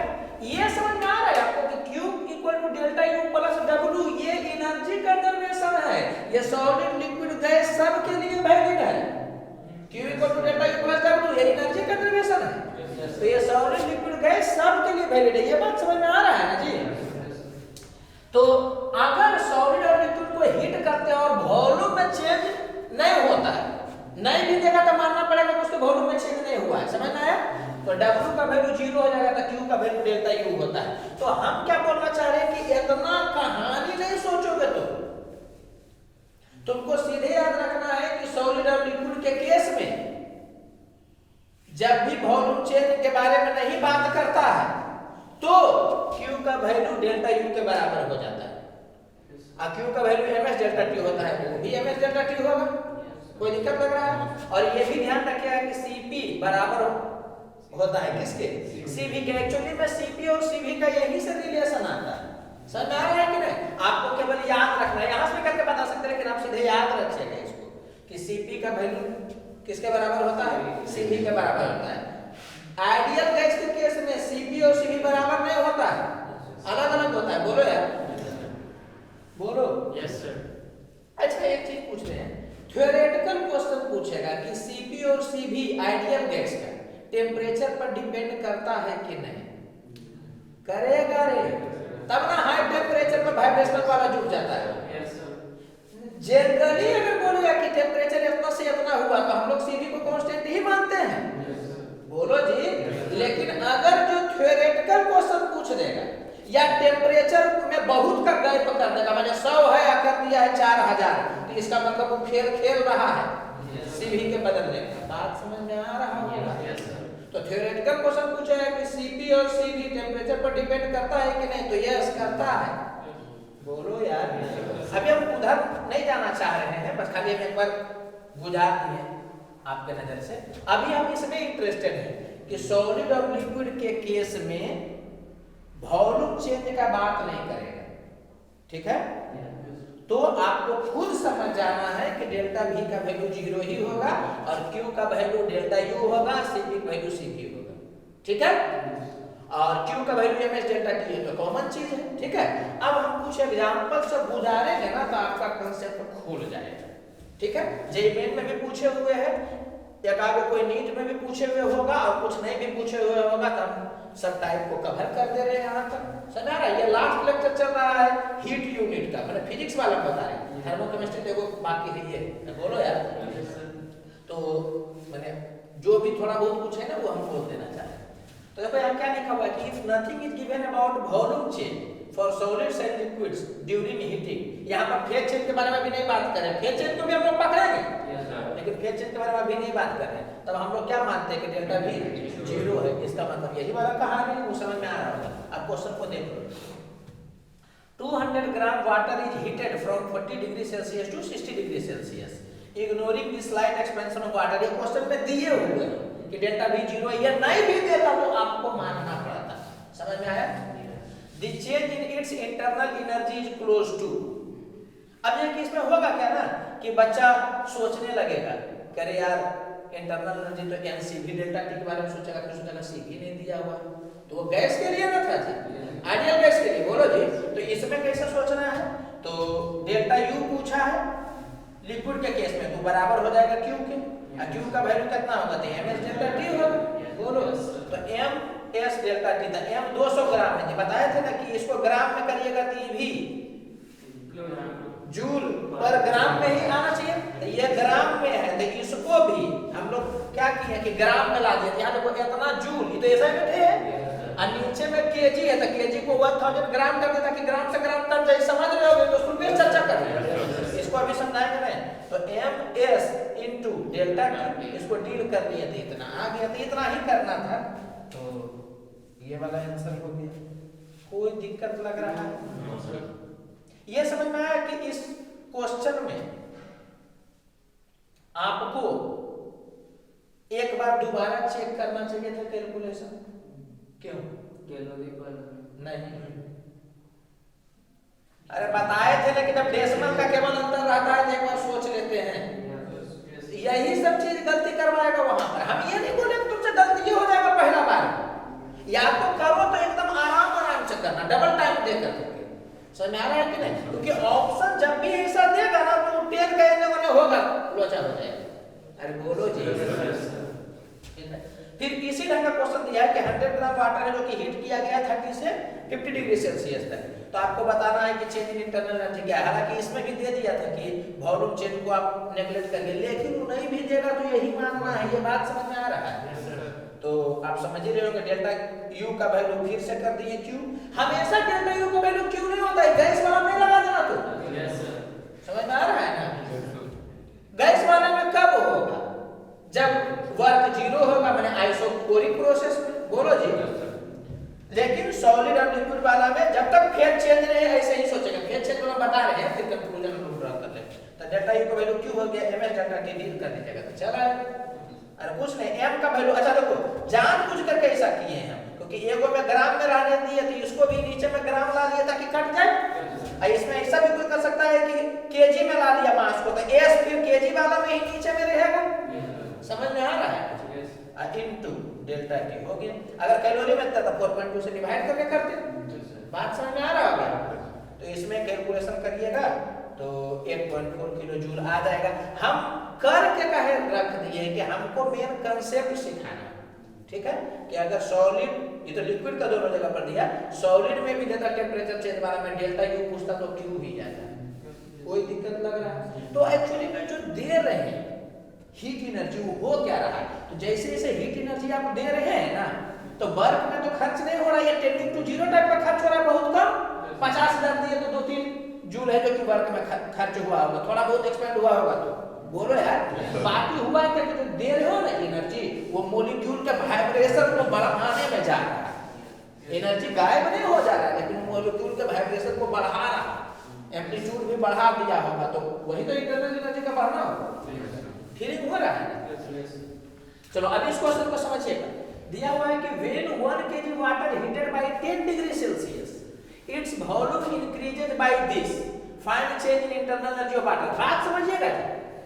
अब इसको केवल बताते ना तो आप दिमाग में सेट कर लेते कि Q का वैल्यू डेल्टा U के बराबर हो गया जाएगा। नहीं, जब तक बोलेगा वॉल्यूम के बारे में तब तक वही मानेंगे। लेकिन अगर जो बोल दिया तो वो बताना चाह रहा है कि तुमको इसे सोचना है।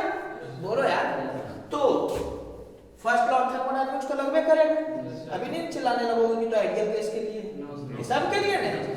तो Q का value delta U plus W system, ठीक है? तो Q का वैल्यू कैसे निकलेगा? तो ऑब्वियस सी बात है कि MS डेल्टा T से। बोलो यार, तो 1 kg दिया है, यहाँ पर kg में ही रख दिए, तो इसका मतलब क्या हुआ कि इसका भी kg में नीचे में रहेगा, कट जाएगा। बोलो यार, तो MS और डेल्टा T, ये समझ आ रहा है कि जूल में आया है? कोई दिक्कत लग रहा है? तो ये वाला आ गया Q, ये बराबर होगा डेल्टा U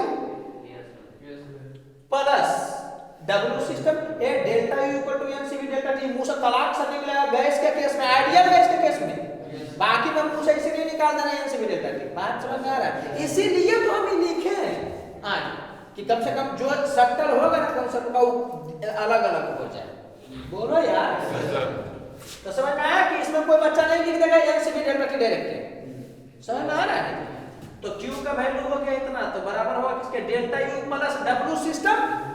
और सिस्टम तुम्हारा कौन है, जिसको तुम हीट कर रहे हो, तो वो एक्सपैंड कर रहा है। ये समझ में आया कि प्लस होगा, इसीलिए जानबूझ करके यहाँ लिखे। बोलो यार, अगर वो क्या होता, कंप्रेस होता, यहाँ माइनस करने का, W सिस्टम का बात कर रहे हैं, तो एक्सटर्नल प्रेशर कितना है, इतना। एक्सटर्नल प्रेशर के अगेंस्ट ही है ना जो कि एक्सपेंड हो रहा है। बात समझ में आ रहा है? तो एक सॉलिड लिक्विड वाला में जब भी देगा तो एक्सटर्नल प्रेशर का बात करेगा, तो उसके अगेंस्ट क्या होगा, एक्सपेंड होगा। एक्सपेंड हो रहा है डब्ल्यू सिस्टम पॉजिटिव होगा। समझ में आया?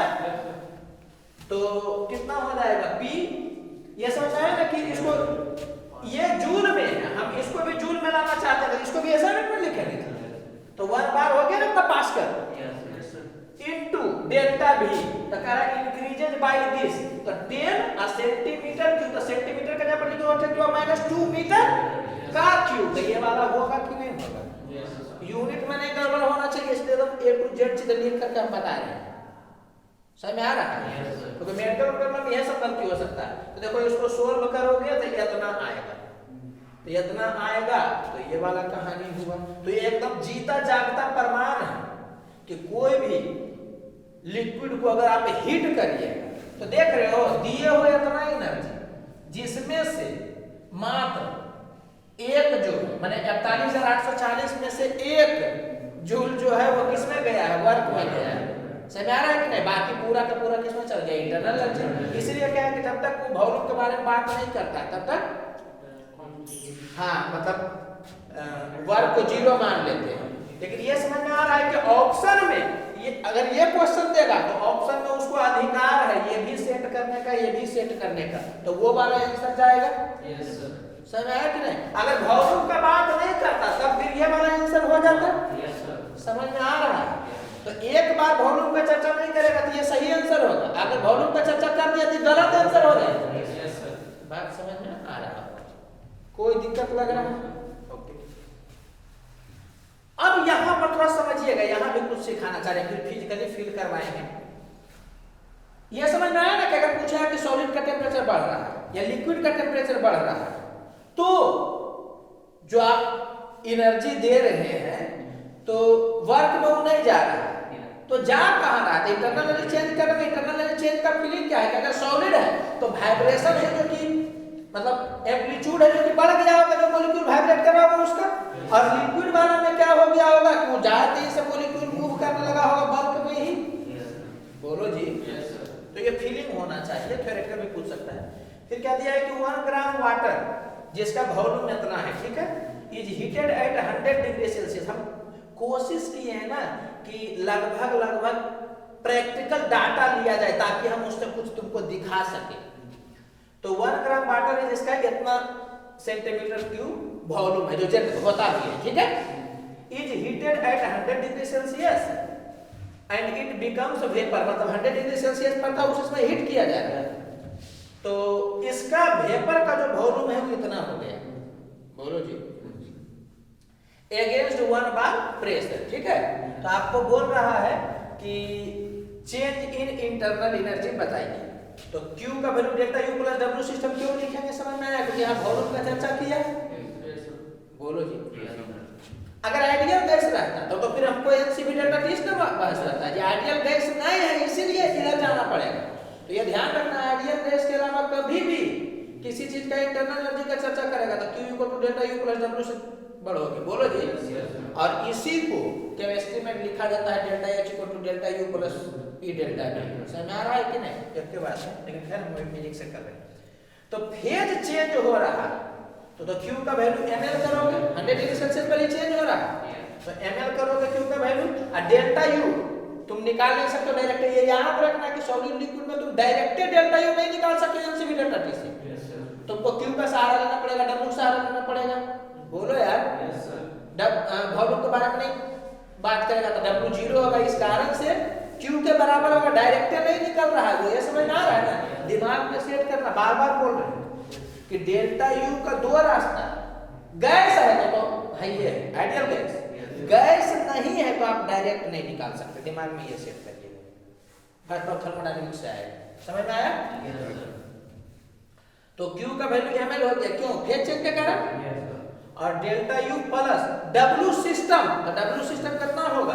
Plus P external into delta V, तो V फाइनल माइनस V नीचे गया, ऐसे भी कोई सोच सकता है कि एक्सपैंड हो रहा है, तो यहाँ पर डेल्टा V का मैग्नीट्यूड लिखेगा इनटू P एक्सटर्नल, कोई दिक्कत लग रहा है?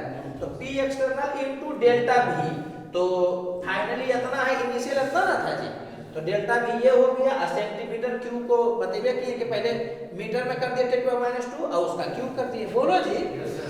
तो कैलकुलेशन करेंगे तो P एक्सटर्नल का वैल्यू 10⁵ रखिए, एक पास कर माने एक बार तो 10⁵ पास कर हुआ ना जी, तो इसको कैलकुलेट करिएगा, तो यहाँ पर जो आएगा इसके हेल्प से भी कुछ हम बताना चाह रहे हैं, फील करिएगा, इसीलिए लगभग एक्चुअल डाटा उठाए हैं, थ्योरेटिकल नहीं कि कुछ भी लिख दिया, वैसा नहीं, एक्चुअल डाटा टाइप।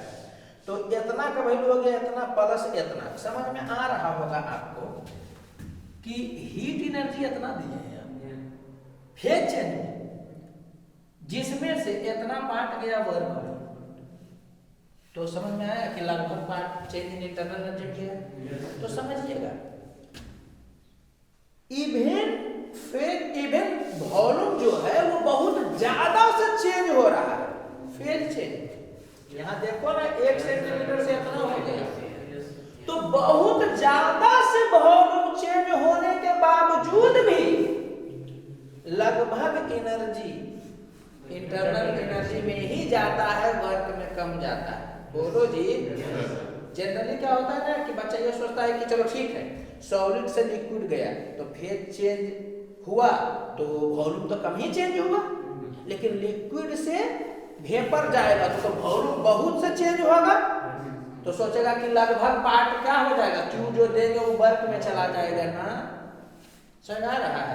तो हो यही रहा है उसमें कि लिक्विड था तो उसमें मोलिक्यूल अटैच नहीं था जी, अब वेपर में कर रहे हैं तो जो एनर्जी दे रहे हैं ना वो बॉन्ड को तोड़ने में खर्च हो रहा है, इसको ये भी बोला जा सकता है कि पोटेंशियल एनर्जी को, नेगेटिव पोटेंशियल एनर्जी को कंपनसेट करने में जा रहा है, एक्चुअली प्लस माइनस नजदीक में है, इसका पोटेंशियल एनर्जी नेगेटिव ना है जी, और जब ये दूर होगा तो मान लो तो बहुत दूर हो जाएगा, पोटेंशियल एनर्जी 0 हो जाएगा, तो नेगेटिव से 0 हो गया, इसका मतलब उसको दिया गया है, तो ये समझ में आ रहा है कि दो ढंग से उसको बोल सकते हो, प्रैक्टिकल भाषा में बोल सकते हो कि जब आप हीट देते हैं तो उस अटैचमेंट को तोड़ने में खर्च होता है, या ये बोल सकते हैं कि पोटेंशियल एनर्जी जो नेगेटिव है ना उसको कंपनसेट करने का मतलब क्या हो, उसको ओवरकम करने, बोलो यार, पोटेंशियल एनर्जी कभी भी सिस्टम का नेगेटिव है, इसका मतलब वहां कुछ पकड़ाव है, ये ध्यान भी रखना होता है कि पोटेंशियल एनर्जी नेगेटिव है सिस्टम का, इसका मतलब वहां कोई ना कोई अटैचमेंट है,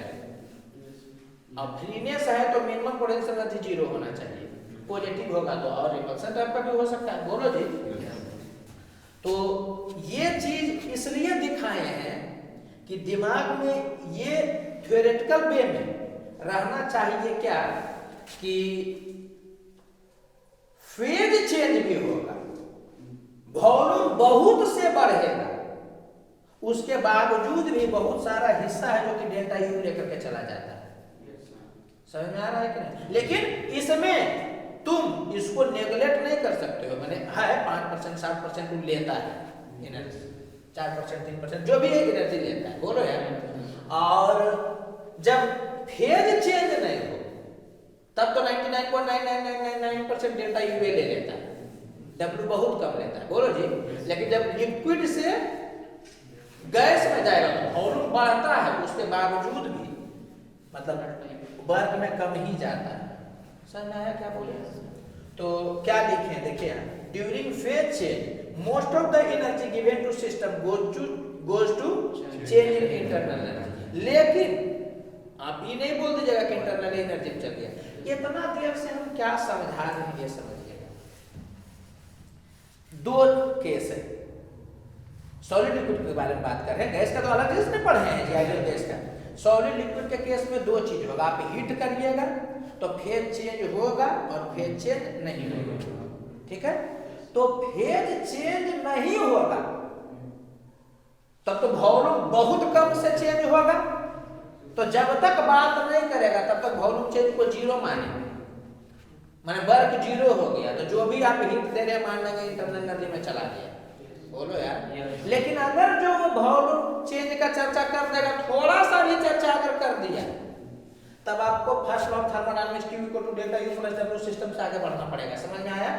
जिसमें Q है तो आपको पता ही चल जाएगा, ms डेल्टा T से, या फेज चेंज होगा तो m into L से, तो उसमें डेल्टा U नहीं पता चलेगा आपको, तो इसके और इसके हेल्प से निकालिएगा, दिमाग में सेट कर लीजिएगा। डेल्टा U केवल आइडियल गैस के केस में आप एकदम शूट करके भी बता दे सकते हैं। सॉलिड और लिक्विड के केस में चाहे फेज चेंज हो चाहे फेज चेंज नहीं हो, डायरेक्ट डेल्टा U नहीं बताया जा सकता।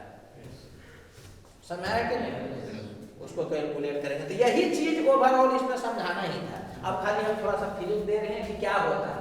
सॉलिड से सॉलिड गया, हीट आप करते कंटिन्यू हीट करते जा रहे हैं, तो सॉलिड से सॉलिड में ही है, टेम्परेचर बढ़ रहा है, तो वॉल्यूम के बारे में नहीं सोचेंगे जब तक नहीं चर्चा करेगा। तो ये जीरो होगा तो जो भी एनर्जी दीजिएगा वो इंटरनल एनर्जी के चेंज में चल जाएगा, माने बढ़ रहा होगा। अगर हीट दीजिएगा तो सॉलिड से लिक्विड में जाएगा तो फेज चेंज होगा। तो हम लोग बोलते हैं ना कि सॉलिड से वॉल्यूम, सॉलिड से लिक्विड का वॉल्यूम थोड़ा ज्यादा होता है, वाटर में खाली उल्टा होता है, लेकिन उस ज्यादा का कोई मतलब नहीं है, वर्क लगभग जीरो ही होगा। अगर वो डाटा नहीं दिया तो इसे बताए ना कि अगर दे देगा तो बनाएंगे। तो इस केस में भी क्या होगा कि लगभग डेल्टा U में ही चला जाएगा। बोलो यार। फिर लिक्विड से लिक्विड भी होगा, टेम्परेचर बढ़ रहा है, उसके बावजूद भी इसको ऐसे ही मानना है जब तक नहीं देगा। और लिक्विड से गैस जाएगा तब डेल्टा भी जीरो नहीं होगा, तो उस केस में Q का वैल्यू नियरली डेल्टा U भी नहीं होगा। लेकिन ये है कि 90 to 95% है जो कि वो डेल्टा U में ही चला जाता है। कोई दिक्कत लग रहा है? और गैस से गैस में, मैंने आइडियल गैस अगर हो गया तब तो फिर क्या है कि डेल्टा U को डायरेक्ट आप कैलकुलेट कर ले सकते हैं, NCV डेल्टा T करिएगा ना जी। और प्रोसेस पर भी डिपेंड करता है, यहाँ लिख दिया डिपेंड्स ऑन प्रोसेस का मतलब क्या है कि Q, मैं हम इसमें ये बोलना चाह रहे हैं कि Q का वैल्यू कितना हो गया, डेल्टा U प्लस W। तो ये वाला आप दीजिएगा तो इस पर भी डिपेंड करेगा ना कि आप Q दिए तो आइसोबारिकली दिए कि आइसोकोरिकली दिए, बोलो यार, कि एडियाबेटिकली दिए, टेम्परेचर का बात कर देगा तब तो मैटर खत्म। अच्छा, यहाँ पर कोई ये नहीं सोच लेना, हम दूसरे सेंस में यहाँ लिखे, ये मत सोच लेना कि U स्टेट फंक्शन है तो डेल्टा U तो पाथ पर डिपेंड नहीं करेगा। यह बात सच है, इसमें ये तो सच ना है कि डेल्टा U का वैल्यू कितना होगा, MCV डेल्टा T, लेकिन Q दीजिएगा, माने Q जो रहेगा हीट एनर्जी तुम दिए तो अलग अलग प्रोसेस रहेगा, तो डेल्टा U का हिस्सा अलग ना होगा जी। जैसे आइसोकोरिक के केस में, तो गैस में भी, आइडियल गैस में भी तुम हीट जो दोगे तो बर्फ बनाया जाएगा, टोटल डेल्टा U को ही मिल गया। आइसोबारिक के केस में जो तुम Q दोगे तो उसका कुछ पार्ट डेल्टा U को जाएगा, कुछ पार्ट W को जाएगा। बोलो यार, समझ में आ रहा है कि ना? और भी कोई दूसरा टाइप का प्रोसेस रहेगा तो कुछ पार्ट जाएगा उसमें, कुछ पार्ट इसमें। तो यहाँ पर बोलने का सेंस समझ में आया कि क्या है, कि Q जब तुम दोगे तब डेल्टा U को कितना हिस्सा मिलेगा एनर्जी का, वो डिपेंड करेगा W पर। अब अलग अलग प्रोसेस का W अलग अलग, को बात समझ में आ रहा होगा। अभी भी हम इस बात पर कायम है कि अगर डेल्टा T दे दिया तो इसी डील कर लो, समझ में आ रहा है ना? तो यहाँ मिसकंसेप्शन नहीं होना चाहिए, हम लिखे हुए तो कोई ऐसा नहीं बोलते कि देखो वीडियो में पढ़ा दिया delta U depends on process, समझ में आ रहा है? तो ये उस सेंस में बोला जा रहा है, ऐसे तो MCV डेल्टा T होवे करता है, समझ में आया? इनिशियल टेम्परेचर फाइनल टेम्परेचर दे देगा तब भले है कि कोई प्रोसेस आएगा तो डेल्टा U वही होगा। लेकिन अगर आप हीट एनर्जी दे दिए आप उसको, आप प्रोसेस अलग अलग करिएगा ना, तो टेम्परेचर यहाँ से यहाँ तक हर प्रोसेस में बदल जाएगा उतना ही से, ऐसा जरूरी नहीं। तो हर प्रोसेस में डेल्टा टी अलग अलग होगा तो डेल्टा यू भी अलग अलग होगा, ऐसे भी सोच सकते हो। क्योंकि कोई बोल सकता है कि ऐसे बोल रहा है, आप मीनिंग समझ रहे हो, बोलो यार। तो पॉइंट क्या हुआ कि सॉलिड और लिक्विड के केस में डेल्टा यू आप डायरेक्ट नहीं बताइएगा, फर्स्ट लॉ ऑफ थर्मोडायनेमिक्स से बताइएगा, Q equal to delta U plus W से। वॉल्यूम चेंज के बारे में बात नहीं करेगा तो W को 0 मानिएगा, बोलो यार। चेंज के बारे में बात करेगा तब भी है जो कि इसको डील करिएगा। देखो आंख से गुजारने का बेनिफिट क्या है ना, क्या बहुत सारा बच्चा पूछा है कि बताओ तो Q equal to delta U plus W solid और लिक्विड के हीटिंग में लगेगा कि नहीं। तो अगर उसको आंख से नहीं गुजारा रहेगा तो उसको लगेगा अरे यार हम तो जब भी यूज किए हैं तो आइडियल गैस के लिए किए हैं, ऐसा आएगा ना दिमाग में। तो पता नहीं कि लगेगा कि नहीं लगेगा, तो आंख से इसीलिए हम गुजारते हैं कि तुमको पता रहेगा कि भाई हीटिंग अगर करता है और डेल्टा यू पर अगर कभी जाना चाहता है, याद रख करना delta U of solid and liquid का हम लोग कभी चर्चा नहीं किए थे, किए हैं इसके पहले नहीं किए थे। क्यों का चर्चा किए थे, बोलो यार, बल्ब पर कभी चर्चा नहीं ना किए थे। तो एक बार करना था तो शायद मैंने दिमाग में ये कंसेप्ट क्लियर हुआ, ठीक है। अच्छा यहाँ पर एक चीज और ध्यान दीजिएगा, चूंकि पढ़ता है ना 100 बार में 99 बार 98 बार बच्चा क्या पढ़ता है आइडियल गैस के लिए, तो दिमाग में सेट होता है। हम भी सेट करवाते हैं कि T कांस्टेंट रहेगा, चेंज इन इंटरनल एनर्जी 0। अब क्या बोल रहे हैं, वही बात बोल रहे हैं, T कांस्टेंट रहेगा, चेंज इन इंटरनल एनर्जी 0 रहेगा। किसके लिए, आइडियल गैस। जैसे कि फेज कन्वर्जन जब भी होगा तो T कांस्टेंट ही रहेगा, बोलो यार।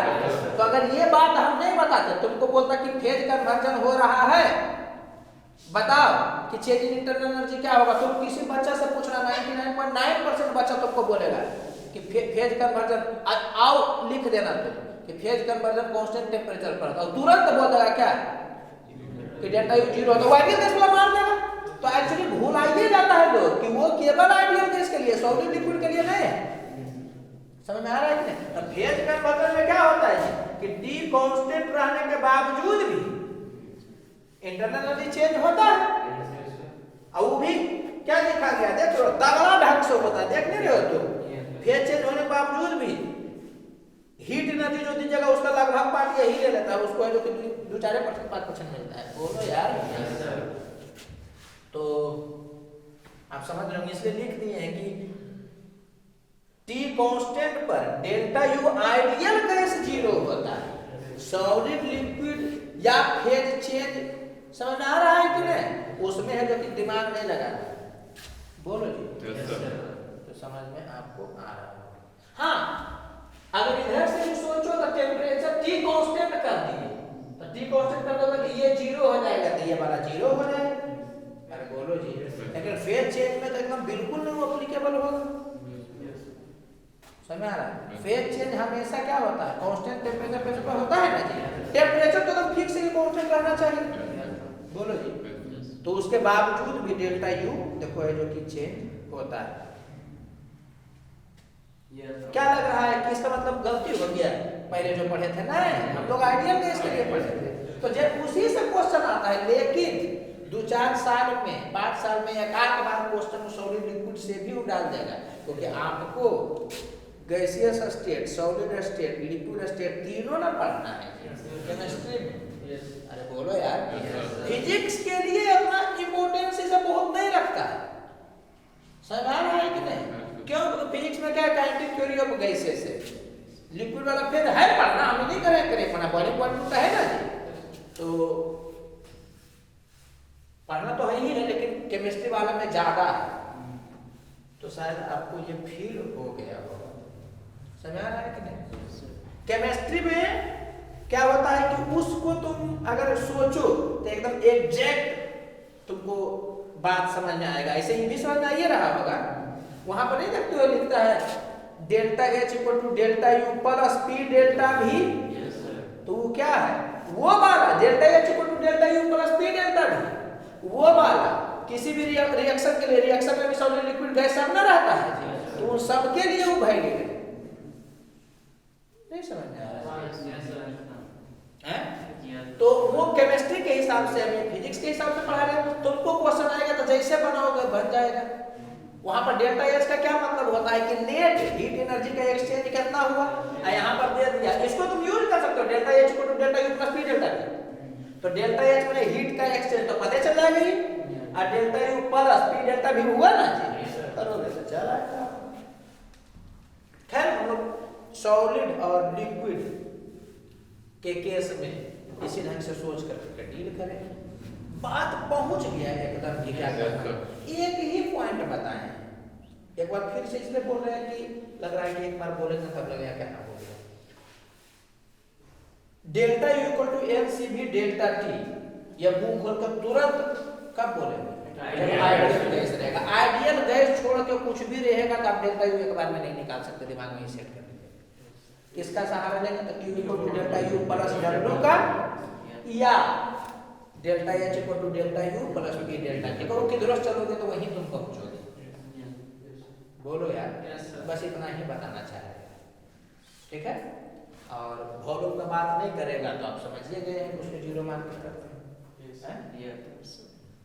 थ्योरेटिकल क्वेश्चन भी पूछ सकता है इसमें कि किसी सॉलिड को आप हीट कर रहे हो, लिक्विड में जा रहा है, समझ आ रहा है कि नहीं, या हीट करें तो टेम्परेचर बढ़ रहा है, तो जो हीट एनर्जी दिया गया वो मोस्टली कहाँ जा रहा है, चेंज इन इंटरनल एनर्जी में, वर्क डन में, समझ आ रहा है कि नहीं। ऐसे करके देगा तो चेंज इन इंटरनल एनर्जी में जा रहा है, समझ आ रहा है ना। तो कुछ भी पूछ सकता है, तो आई होप समझ में आ गया।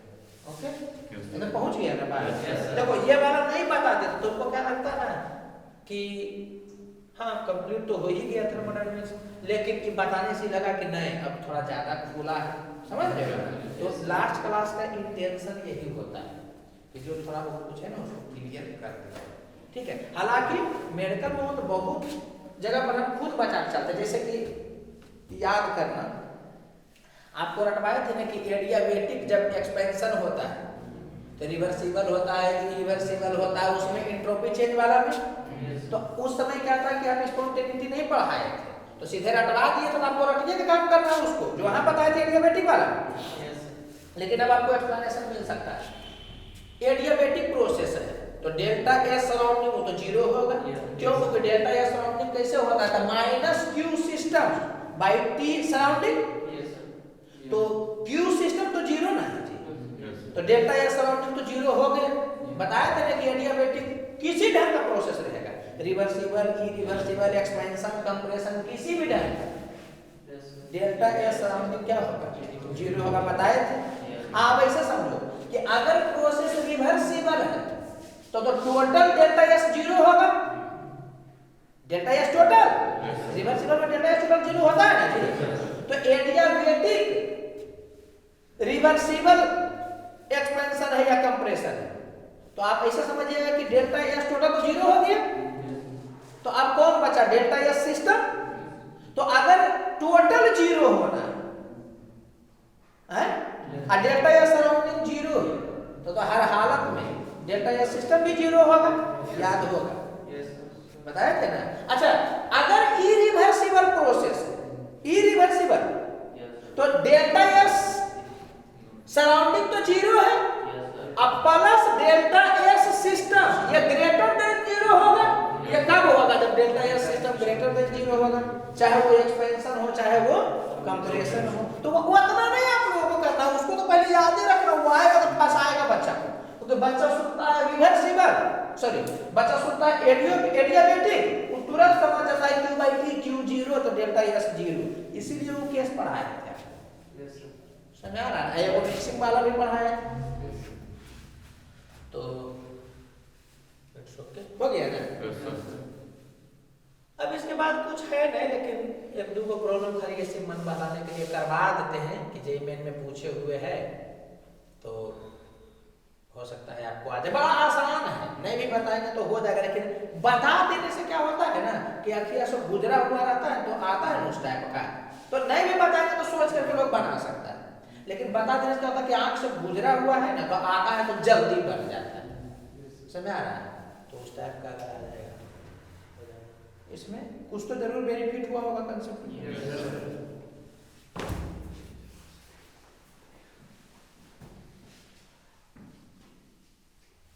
अब कुछ और क्वेश्चन करवा करके इस चैप्टर को कंप्लीटली क्लोज करते हैं, ठीक है। तो पहले इस क्वेश्चन को तुम देखो और उसके बाद उस क्वेश्चन को बनाएंगे, ठीक है। तो थोड़ा सा इस दोनों को रिलेट करके भी बताना है। ये जेईई में पूछा हुआ है, ये क्वेश्चन आसान नहीं है, लेकिन अगर जो आपको टाइप याद होगा, जो पहले पढ़ा चुके हैं, तो लगेगा कि बच्चा टाइप का क्वेश्चन है, तो वैसे ही टाइप याद रहेगा ना, तो बच्चा टाइप का क्वेश्चन लगेगा, अदरवाइज दोहराएगा बहुत। यहाँ क्या दिया हुआ पढ़ो तो, one more monoatomic ideal gas follows Vt equal to K where K is constant, मतलब Vt इक्वल टू कांस्टेंट। जैसे ही देखोगे दिमाग क्लिक किया होगा कि इक्वेशन दिया है, ठीक है। If temperature of gas increases by delta T then find absorbed heat energy. तो ये तो समझ में आ गया कि जैसे ही इक्वेशन देता है, हम लोग क्या है कि x का वैल्यू कैलकुलेट करते ताकि c निकाल सके। अगर q का चर्चा करेगा तो, या स्पेसिफिक हीट का चर्चा करेगा तो डेल्टा U का तो फॉर्मूला एकदम क्या है, फिक्स है, mc डेल्टा T, उसमें भी कोई दिक्कत है क्या? तो इसमें दो चीज हम लोग पढ़े थे, Q पूछेगा तो mc डेल्टा T, उसके लिए भी आपको क्या होगा कि इक्वेशन से बढ़ करके x निकालना पड़ेगा ताकि c पर ऊपर जा सके, और अगर वर्क निकालना रहेगा तो nr delta T by 1 minus x होता था, समझ रहा है। तो उसके लिए भी आपको x निकालना है। डेल्टा U छोड़ करके कुछ भी पूछेगा तो आपको x कैलकुलेट करना पड़ेगा। तो उसमें क्या पढ़ाया था आपको याद होगा कि जो ये देता है और जो हम लोग याद किए हम उसको कंपैरिजन करते हैं, जिसमें किसी एक पर पावर सेम होना चाहिए। तो यहाँ t और v का चर्चा किया कांस्टेंट, हम लोग क्या पढ़े थे, t v पर power x minus 1 equal to constant. तो देखो तो पावर मैच किया है, t पर तो 1 1 हो गया, मैच कर गया, इसका मतलब आप डायरेक्ट कंपेयर कर देंगे। पावर नहीं भी मैच करता था किसी पर तो 1 बना लेते तो दोनों पर सब बता चुके। इसमें हमारा कोई इंटेंशन नहीं बताना, इस का सवाल तो बनाएंगे लीजिए। तो t पर पावर दोनों में 1 है, तो यहाँ v पर पावर x माइनस 1 है, वहाँ v पर पावर 1 है, तो x माइनस 1 इक्वल टू 1 हो गया। तो यहाँ से x का वैल्यू कितना आ गया, 2 आ गया। आज जब x का वैल्यू 2 आ गया तो हम लोग c निकाल लेंगे फॉर्मूला से ताकि nc डेल्टा t लगा सके। तो c का वैल्यू कितना हो जाएगा, c भी तो monoatomic minus r by x minus 1, तो 2 माइनस 1, तो ये किसके बराबर हो जाएगा, तो ये 3r बाई 2 हो गया, और यहाँ पर से 1 हो गया तो r हो गया, 3r बाई 2 माइनस r तो कितना हो जाएगा, r बाई 2 हो गया। और जब c मालूम हो गया तो डायरेक्ट निकल जाएगा q का वैल्यू कितना, n का वैल्यू 1 और c r बाई 2, और टेम्परेचर में चेंज कितना तो डायरेक्ट डेल्टा t दिया है, तो यही वाला हो जाएगा डेल्टा t। देख लीजिए कौन वाला, बी वाला, यही वाला हो जाएगा। ये सवाल बड़ा अच्छा सवाल माना जाता है, ऐसा ना है बस आपको ये याद करना चाहिए। अदरवाइज क्या है कि डिफरेंशिएट कर करके बदला तो सब नहीं करना है, ठीक है। अगर जो वर्क पूछना तो कैसे कैलकुलेट करते बताओ तो, n r डेल्टा t, अरे बोलो यार, बाई 1 माइनस x, बता ना जी, तो 1 माइनस x का वैल्यू कितना पुट करते हैं, 2। तो देखो यहाँ पर आ गया माइनस r डेल्टा t होता नेगेटिव वर्क होता, तो समझ में आ रहा होगा आपको। डेल्टा U कैलकुलेट करना था तो पहले Q निकालते फिर W निकालते तब करते, नहीं डेल्टा U को डायरेक्ट एमसीबी डेल्टा के साथ कैलकुलेट कर लेते। तो n मालूम है था आपको, सीधी भी है जो कि मोनोटॉमिक के लिए मालूम है, डेल्टा t के लिए डायरेक्ट निकाल लेते। तुम दो तरफा करके देखो सेम आंसर आ जाएगा, तुम कर करके देखना एमसीबी डेल्टा टी निकाल करके Q और W निकाल सकते, बोलो यार, तो बात समझ में आ रहा होगा। तो ये बाबा तो आप जानते करते हैं, इसको लास्ट क्लास में बताने की जरूरत नहीं था, इधर का क्वेश्चन तो पहले ना करवा चुके हैं। हम बताना क्या चाह रहे हैं इस बात को समझिएगा, जितना भी इक्वेशन देगा ना आपको सब मल्टीप्लिकेशन डिवीजन पावर इसी में रहेगा, तो कंपैरिजन करके कर लेते हैं, ये पहले बता चुके थे हम। लेकिन कभी कभी क्या करेगा ना कि वो ऐसा इक्वेशन दे देगा जिसमें एडिशन सब्सट्रैक्शन भी रहेगा, तब तुम कंपेयर करके बना पाओगे क्या, नहीं बना पाओगे। तो सबसे पहले तो ऐसा देने का चांस ही बहुत कम है, ठीक है। लेकिन अगर जो दे देगा तो क्या क्या दिमाग में चलना चाहिए, ये हम लोग थोड़ा सा सोचते हैं। तो एक चीज तो समझ रहे होगे तुम कि P को अगर जो V पर पर डिपेंड करवा दिया, पी को भी पर क्या किया, डिपेंड करवा दिया, तो सबसे पहला चीज तुम्हारे दिमाग में क्या आता है बताओ? तो कुछ याद आ रहा है टाइप वर्क वाला, कि अगर जो वर्क पूछता है, क्वेश्चन बड़ा आसान है, दूसरे चीज पूछे हुए, लेकिन ये हम दिए हैं ना कि आपको हम ये बता सके कि दिमाग कैसे कैसे कैसे कैसे चलना चाहिए। तो P जब भी का फंक्शन रहेगा तो पहला चीज तो आना चाहिए वर्क, कि इंटीग्रेट होकर बनता है। तो अगर ये सवाल देता और आपको बोलता कि वर्क निकालिए, तो समझ में आया कि इंटीग्रेशन PdV से बनता और उसको इंटीग्रेट करते। अरे बोलो यार, तो एक सवाल ये हो। दूसरा, मान लो कि तुमको इसमें चेंज इन इंटरनल एनर्जी निकालने का था और गैस के बारे में वो दिए हुए रहता, मोनोएटॉमिक है, डायटॉमिक है, ट्राइएटॉमिक है, दिए हुए रहता, तब तो NCV डेल्टा T लगाते। तो NCV डेल्टा T लगाते तो डेल्टा T का चर्चा किया है कहीं पर? नहीं किया है। अरे बोलो यार, ये समझ में आया ना कि इसमें वर्क पूछता तो इंटीग्रेट करके निकाल देते। चलो डेल्टा U कहता कैलकुलेट करने के लिए, तो आप लगाते हैं NCV डेल्टा T, तो डेल्टा T दिया है यहाँ पर, या P final V final minus P initial V initial by gamma minus 1 करते। तो यहाँ पर आपको क्या किया है कि P फाइनल और इनिशियल भी नहीं दिया।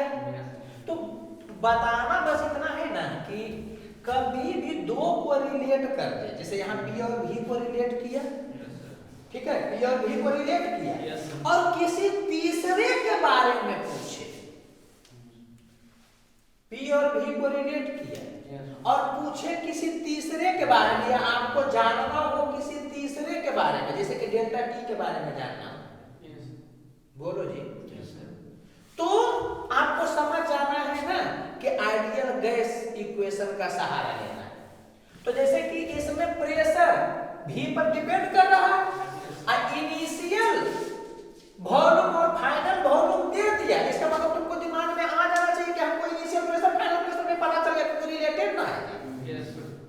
हम इसके लिए नहीं बता रहे, अगर जो कभी दे देगा कि वॉल्यूम और टेम्परेचर ऐसे डिपेंड कर रहा है, अब प्रेशर के बारे में वो पूछेगा और तुमको क्या है कि इनिशियल टेम्परेचर और फाइनल टेम्परेचर दे दिया, तो चूंकि दो को रिलेटेड है तो किसी एक का डाटा देगा तो दूसरा तो खुद ही ना पता चल जाएगा, और ये दोनों पता है तो तीसरा भी पता चल जाएगा। ये बात समझ में आ रहा है? बस खाली ऐसे ही हम बोल रहे हैं, सवाल बड़ा आसान है। तो आपको कह रहा है कि प्रेशर ऐसे वेरी कर रहा है, ठीक है, तो आप बताइए कि इसमें टेम्परेचर चेंज कितना होगा।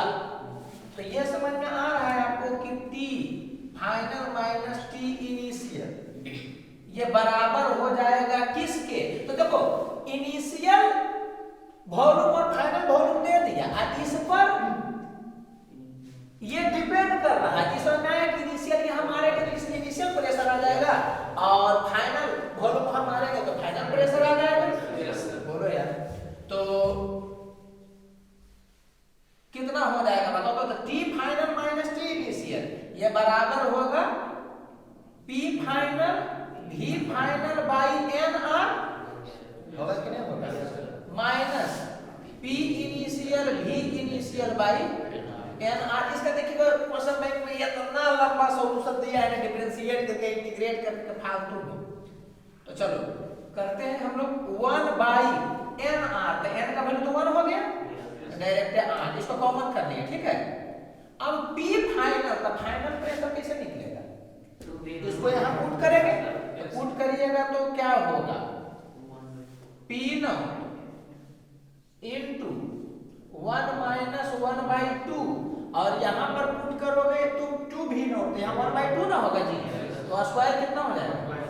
1 बाई 4। ये समझ में आया कि ये वाला हो गया P final into V final 2 भी नॉट। कोई दिक्कत लग रहा है क्या? इसको ऐसे कर दे रहे, तो ये वाला हो गया इतना, माइनस P इनिशियल, तो इनिशियल वाला यहाँ पुट करेंगे तो इनिशियल निकल जाएगा, तो कितना होगा बताओ? P not into 1 minus 1 by 2, यहाँ पर V नॉट पुट करोगे तो 1 हो जाएगा, कितना हुआ कि नहीं? इनटू V नॉट बाई, अच्छा इधर तो करके लिए थे ना,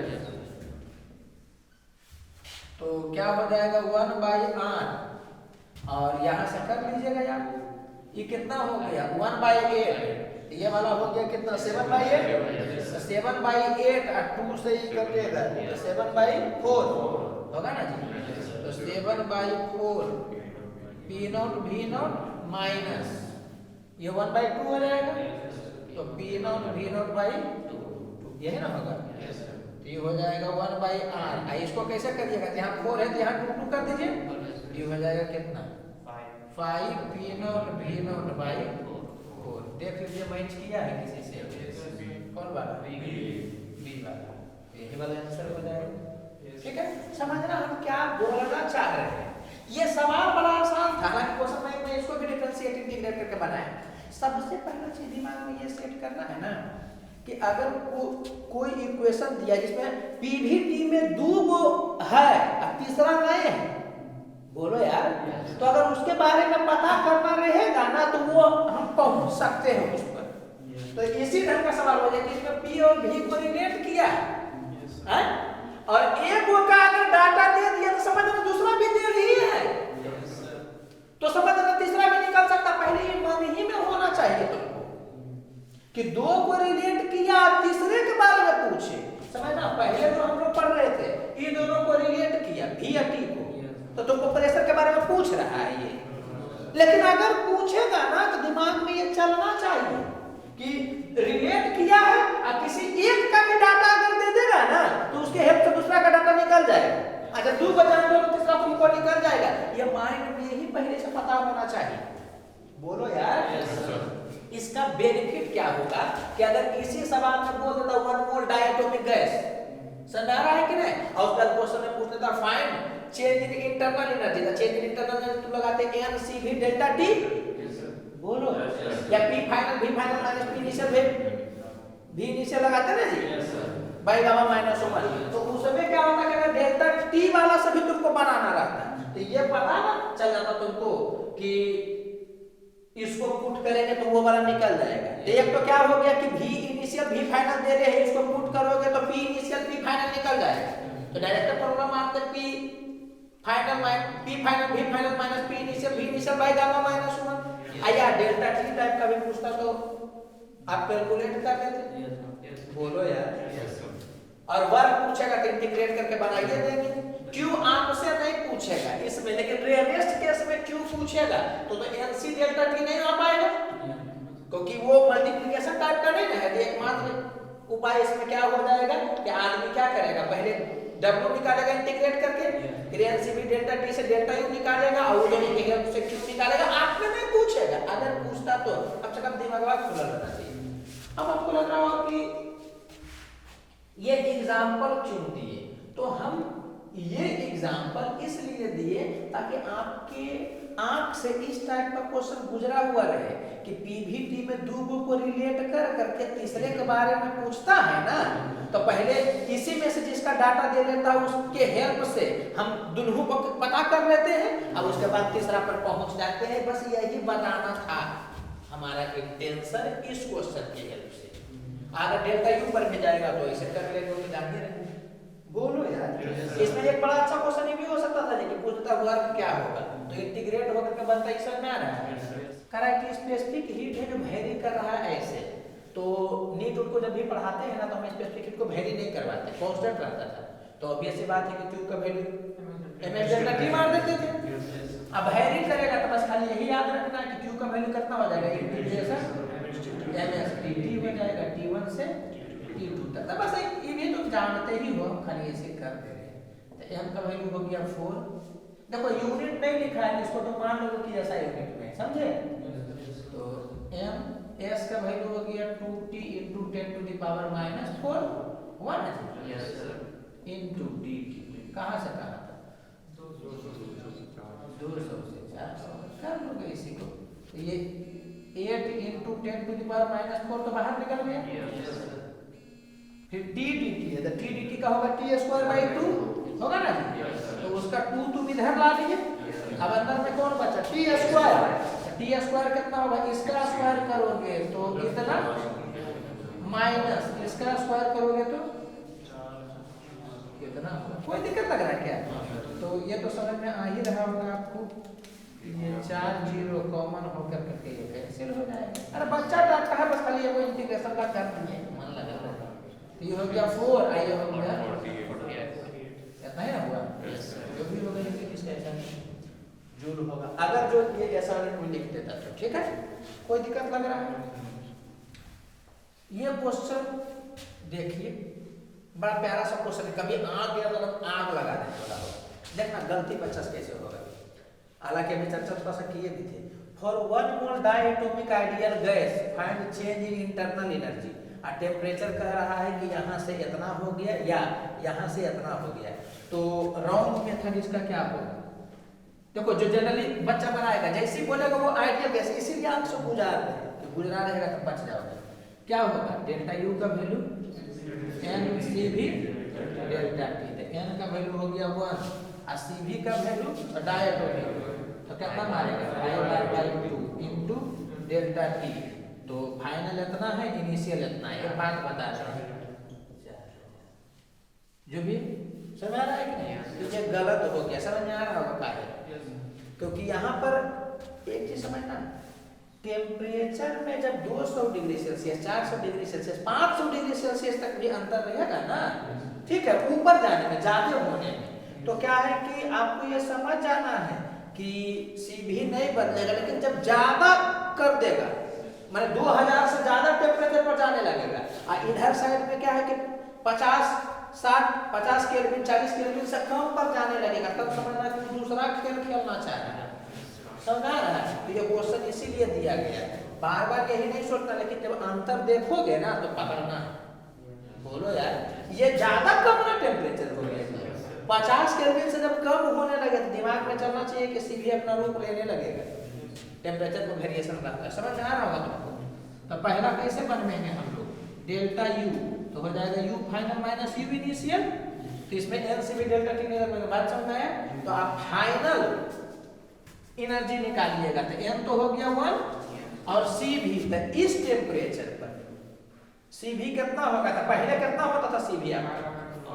5/2, बहुत हाई FR/2, तो बहुत हाई टेम्परेचर हो जाएगा, तो डिग्री ऑफ फ्रीडम 5 की जगह पर 7 हो जाएगा।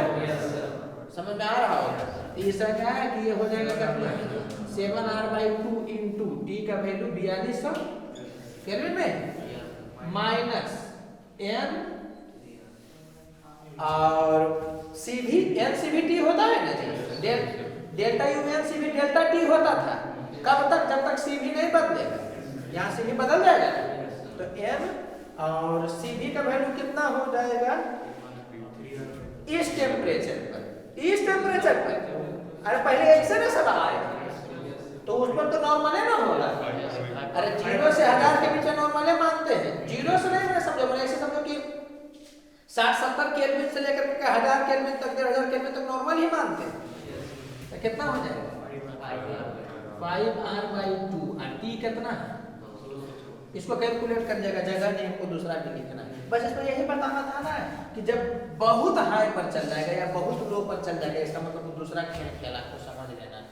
एनसीबी डेल्टा टी आंख मूंद करके नहीं लगाओगे, ऐसा पूछा नहीं, लेकिन पूछ सकता है, ठीक है? या इसमें और बच्चा टाइप का सवाल पूछता है, लेकिन वो फंसा लेता। कैसे कि 4200 केल्विन पर बताइए इंटरनल एनर्जी कितना होगा? एनसीबी में अगर दिमाग में नहीं रहेगा कि सी भी है जो कि चेंज हो जाएगा, नॉर्मल मार देगा तो गड़बड़ा जाएगा। तो उसी ढंग से ऐसे ये भी हार्ड नहीं है। दूसरा केस में डेल्टा यू लगाओगे तो वैसे you final minus you initial, तो हो जाएगा एन, ये ना फाइनल, तो कितना हो जाएगा इस पर बताओ? तो बहुत कम हो जाएगा, तब तो और घट जाएगा, तो 5R/2 नहीं रहेगा, अब केवल ट्रांसलेशनल ही होगा। बोलो यार, तो कितना हो जाएगा? 3R/2 इंटू 20, ये हो गया ना फाइनल, माइनस एन, और नॉर्मल केस में तो जानिए नहीं, इंटू 200। तो इस ढंग का भी सवाल आना चाहिए, कभी आना चाहिए जिसमें वो फंसाना चाहे बच्चा को। रेंज समझ में आया ना छोटू? जब 2000 के बाद जब जाने लगता है ना डिग्री सेल्सियस 3000 के बाद, तब उसको हाई टेम्परेचर पर हम लोग मारना स्टार्ट करते हैं। समझ आ रहा है कि ना? इधर है जो कि 50 केल्विन से कम पर जाने लगे, 50 डिग्री सेल्सियस नहीं, 50 केल्विन, ये बात समझ में आ रहा होगा। कोई दिक्कत लग रहा है क्या? तो इस ढंग का सवाल पूछना चाहिए। देखो इस ढंग का भी अगर कभी दे देगा तो हो सकता है तो बेटों के बच्चों दिमाग में नहीं क्लिक कर पाए, इसलिए आप सब बुझाते हैं। कह रहा है कि ये आइसोथर्मल प्रोसेस है और उसके अंदर का क्या निकालना है? एरिया निकालना है। जो भी पर है जो कि गिरा हुआ है तो उसका एरिया निकल पाएगा डायरेक्ट? वो लग रहा है रेक्टेंगल और ट्रायंगल या ट्रायंगल ऐसा कुछ लग रहा है? नहीं लग रहा है। तू घुमा करके जान के पूछाइए तो दिमाग क्लिक करके उसका एरिया डायरेक्ट नहीं निकल सकता है। तो फिर ऐसे ही सोचेंगे कि एरिया निकालना है, इसका मतलब क्या निकालना है? वर्ग निकालना है। समझ आ रहा है कि नहीं? और एरिया का मतलब एक तरह से यहाँ पर पॉजिटिव वर्ग हो गया। अरे बोलो यार, समझ आ रहा है? अच्छा, चूंकि आइसोथर्मल है तो क्या फॉर्मूला लगेगा? nRT ln V2 by V1 by V1। अब कैसे डील करोगे बताओ? तो हालांकि हम बता चुके हैं पहले। अरे ये तो ठीक है 5/2 करोगे, यहाँ तो टेम्परेचर का डाटा नहीं दिया। गजब बोल हो नहीं रहा है। इसके ऊपर पी भी करोगे, या तो पी फाइनल भी फाइनल करो या पी इनिशियल भी इनिशियल करो। यहाँ भी खेल खेला है। भी फाइनल मालूम है, पी फाइनल मालूम है क्या? नहीं मालूम है। ये समझना है कि इसका वाला लेकिन इनिशियल वाला पता ना है। इनिशियल वाला पता है तो क्या होगा कि हमको कोई लिखेगा वही ना आएगा।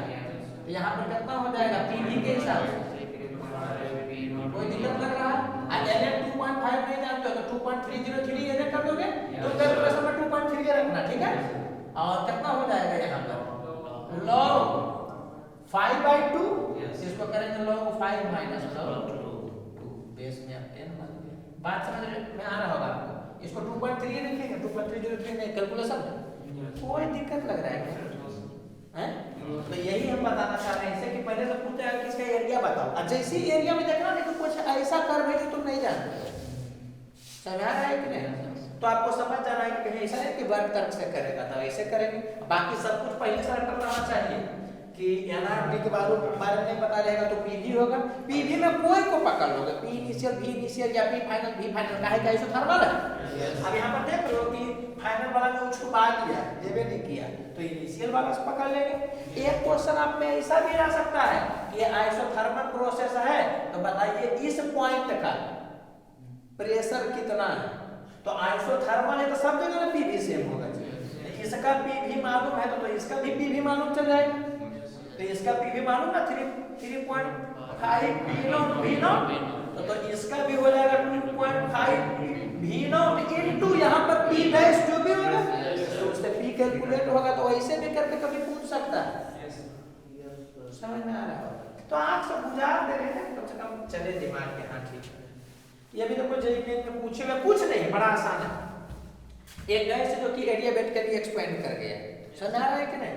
और बोला कि पहले लेंथ L1 था अब बाद में लेंथ L2 हो गया। अब पहले टेम्परेचर T1 था बाद में टेम्परेचर T2 हो गया। तो आपको बताना है कि T1/T2 कितना होगा। तो बस पहले से दिमाग में रहना चाहिए कि सिलेंडर में जब भी लेंथ का वो चर्चा करेगा ना तो आप वॉल्यूम से वहां पर पहुंच सकते हैं। ये अक्सर क्वेश्चन में यूज होता है कि जहां वॉल्यूम का बात होगा वहां वॉल्यूम का चर्चा नहीं करेगा, वो लेंथ का चर्चा कर देगा। तो बच्चा सोचता है लेंथ से कैसे करें? तुम वॉल्यूम वाला से चलो, बाद में क्या होगा कि वॉल्यूम की जगह पर एरिया इनटू लेंथ करोगे तो एरिया तक अपनी कट करके लेंथ में आ जाएगा। ये पहले से दिमाग में रहना चाहिए। बोलो यार। तो इसमें समझ आया क्या? करूं टेम्परेचर का रिलेशन पूछ रहा है, एडियाबेटिक एक्सपेंशन है तो T और V में तुम रिलेट कर पाओगे? अब बच्चा ये फंसता करे यार हमको तो T और V में रिलेशन लाना है, यहाँ लेंथ दिया है। तो ये पहले से पता होना चाहिए कि सिलेंडर में एरिया कट कर करके लेंथ में चलाता है। अब अगर एरिया का जरूरत होगा तो देता है, इसमें नहीं दिया है कटना है उसको। समझ में आ रहा होगा? बस खाली उसी के लिए बता रहे थे कि सिलेंडर रहेगा ना तो तुम समझना लेंथ जानते तो वॉल्यूम जानते, वॉल्यूम जानते तो लेंथ हो जाती है। दिमाग में पहले से रहना चाहिए। बोलो तो कर देना T1 इंटू V1 तो V के जगह पर क्या कर दोगे A/L1 पर पावर गामा -1 तो मोनो एटॉमिक तो 5/3 -1 होगा ना। ये बराबर होगा T2 और V2 के जगह पर A इंटू L2 पर पावर 5/3 - 1, यही ना होगा। तो इसमें आपको निकालना है T1 बाई T2। तब देखिए पूछोगे कुछ है नहीं तो उसको उधर फेंक दीजिएगा, तो ये जाएगा तो एरिया से ये कट जाएगा, तो हो जाएगा L2 बाई L1 पर पावर 2/3। यही बात आपको देख लो कितना बच्चा टाइप का सवाल है। कुछ कुछ चीज याद ही रहना चाहिए, जैसे कि स्फीयर के केस में ही बताए कि कुछ याद रहना चाहिए, डेल्टा V बाई V ये बराबर होता है 3 डेल्टा R बाई R का, केजी में एकदम याद रहना चाहिए। इस सब का जरूरत पड़ता है, प्रॉपर्टी ऑफ मटेरियल में जरूरत पड़ता है, फ्लूइड मैकेनिक्स में पड़ता है, तो पढ़ाएंगे तो बताएंगे, कोई दिक्कत नहीं है। तो ये बात समझना हम क्यों दिए थे सब सवाल को, ये इसलिए दिए थे कि तुमसे बन जाता, लेकिन हम एक बार खाली गुजार देना चाहते थे कि सिलेंडर में लेंथ वॉल्यूम मैं आपको पहले बताना चाहिए, उन दोनों तो जानिए, एक के बारे में जानिए तो दूसरा बारे में करिए नहीं, बोलो यार। और ये इसलिए बताएं कि अगर एरिया नहीं निकलना पॉसिबल रहेगा तुम समझ जाना कि इसका मतलब उल्टा आपने खेल खेला। पहले वर्ग पूछता था तो एरिया निकालते थे, कभी कभी क्या होगा एरिया बता देगा तुमको, तो वर्ग की तरफ तुम बढ़ोगे, अगर पीवी रहेगा तो बात समझ में आ रहा होगा।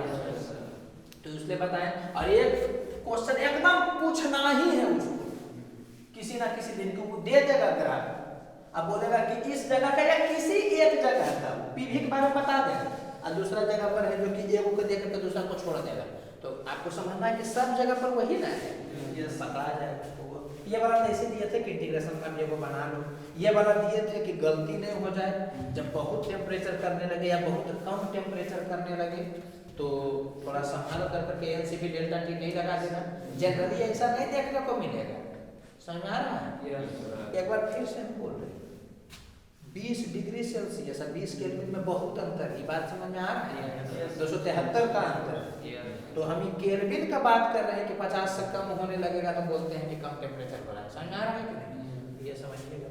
और ये वाला आप पहले से जानते थे, नहीं भी बताते तो तुम डील कर लेते आराम से पहले से, लेकिन अभी एक बार किए हैं। और इसमें बस यही सिखाना चाहे हैं कि पीवीटी में किसी दो को रिलेट करके तीसरे के बारे में पूछेगा, समझ आ रहा है कि नहीं, तो किसी एक का डाटा देगा तो रिलेशन से दोनों के बारे में पता चल जाएगा, तो तीसरा के पास कौन लेकर के आएगा, पीवी को जो है लेकर के आएगा, बोलो यार। तो हो गया, और बाकी टेस्ट उसमें चलते रहेगा, लेकिन जितना पढ़ा दिए उतना ध्यान रहेगा तो लगभग सब क्वेश्चन बन जाएगा। ओके, लेवल 1 में इससे ज्यादा नहीं है, हो गया, ठीक है।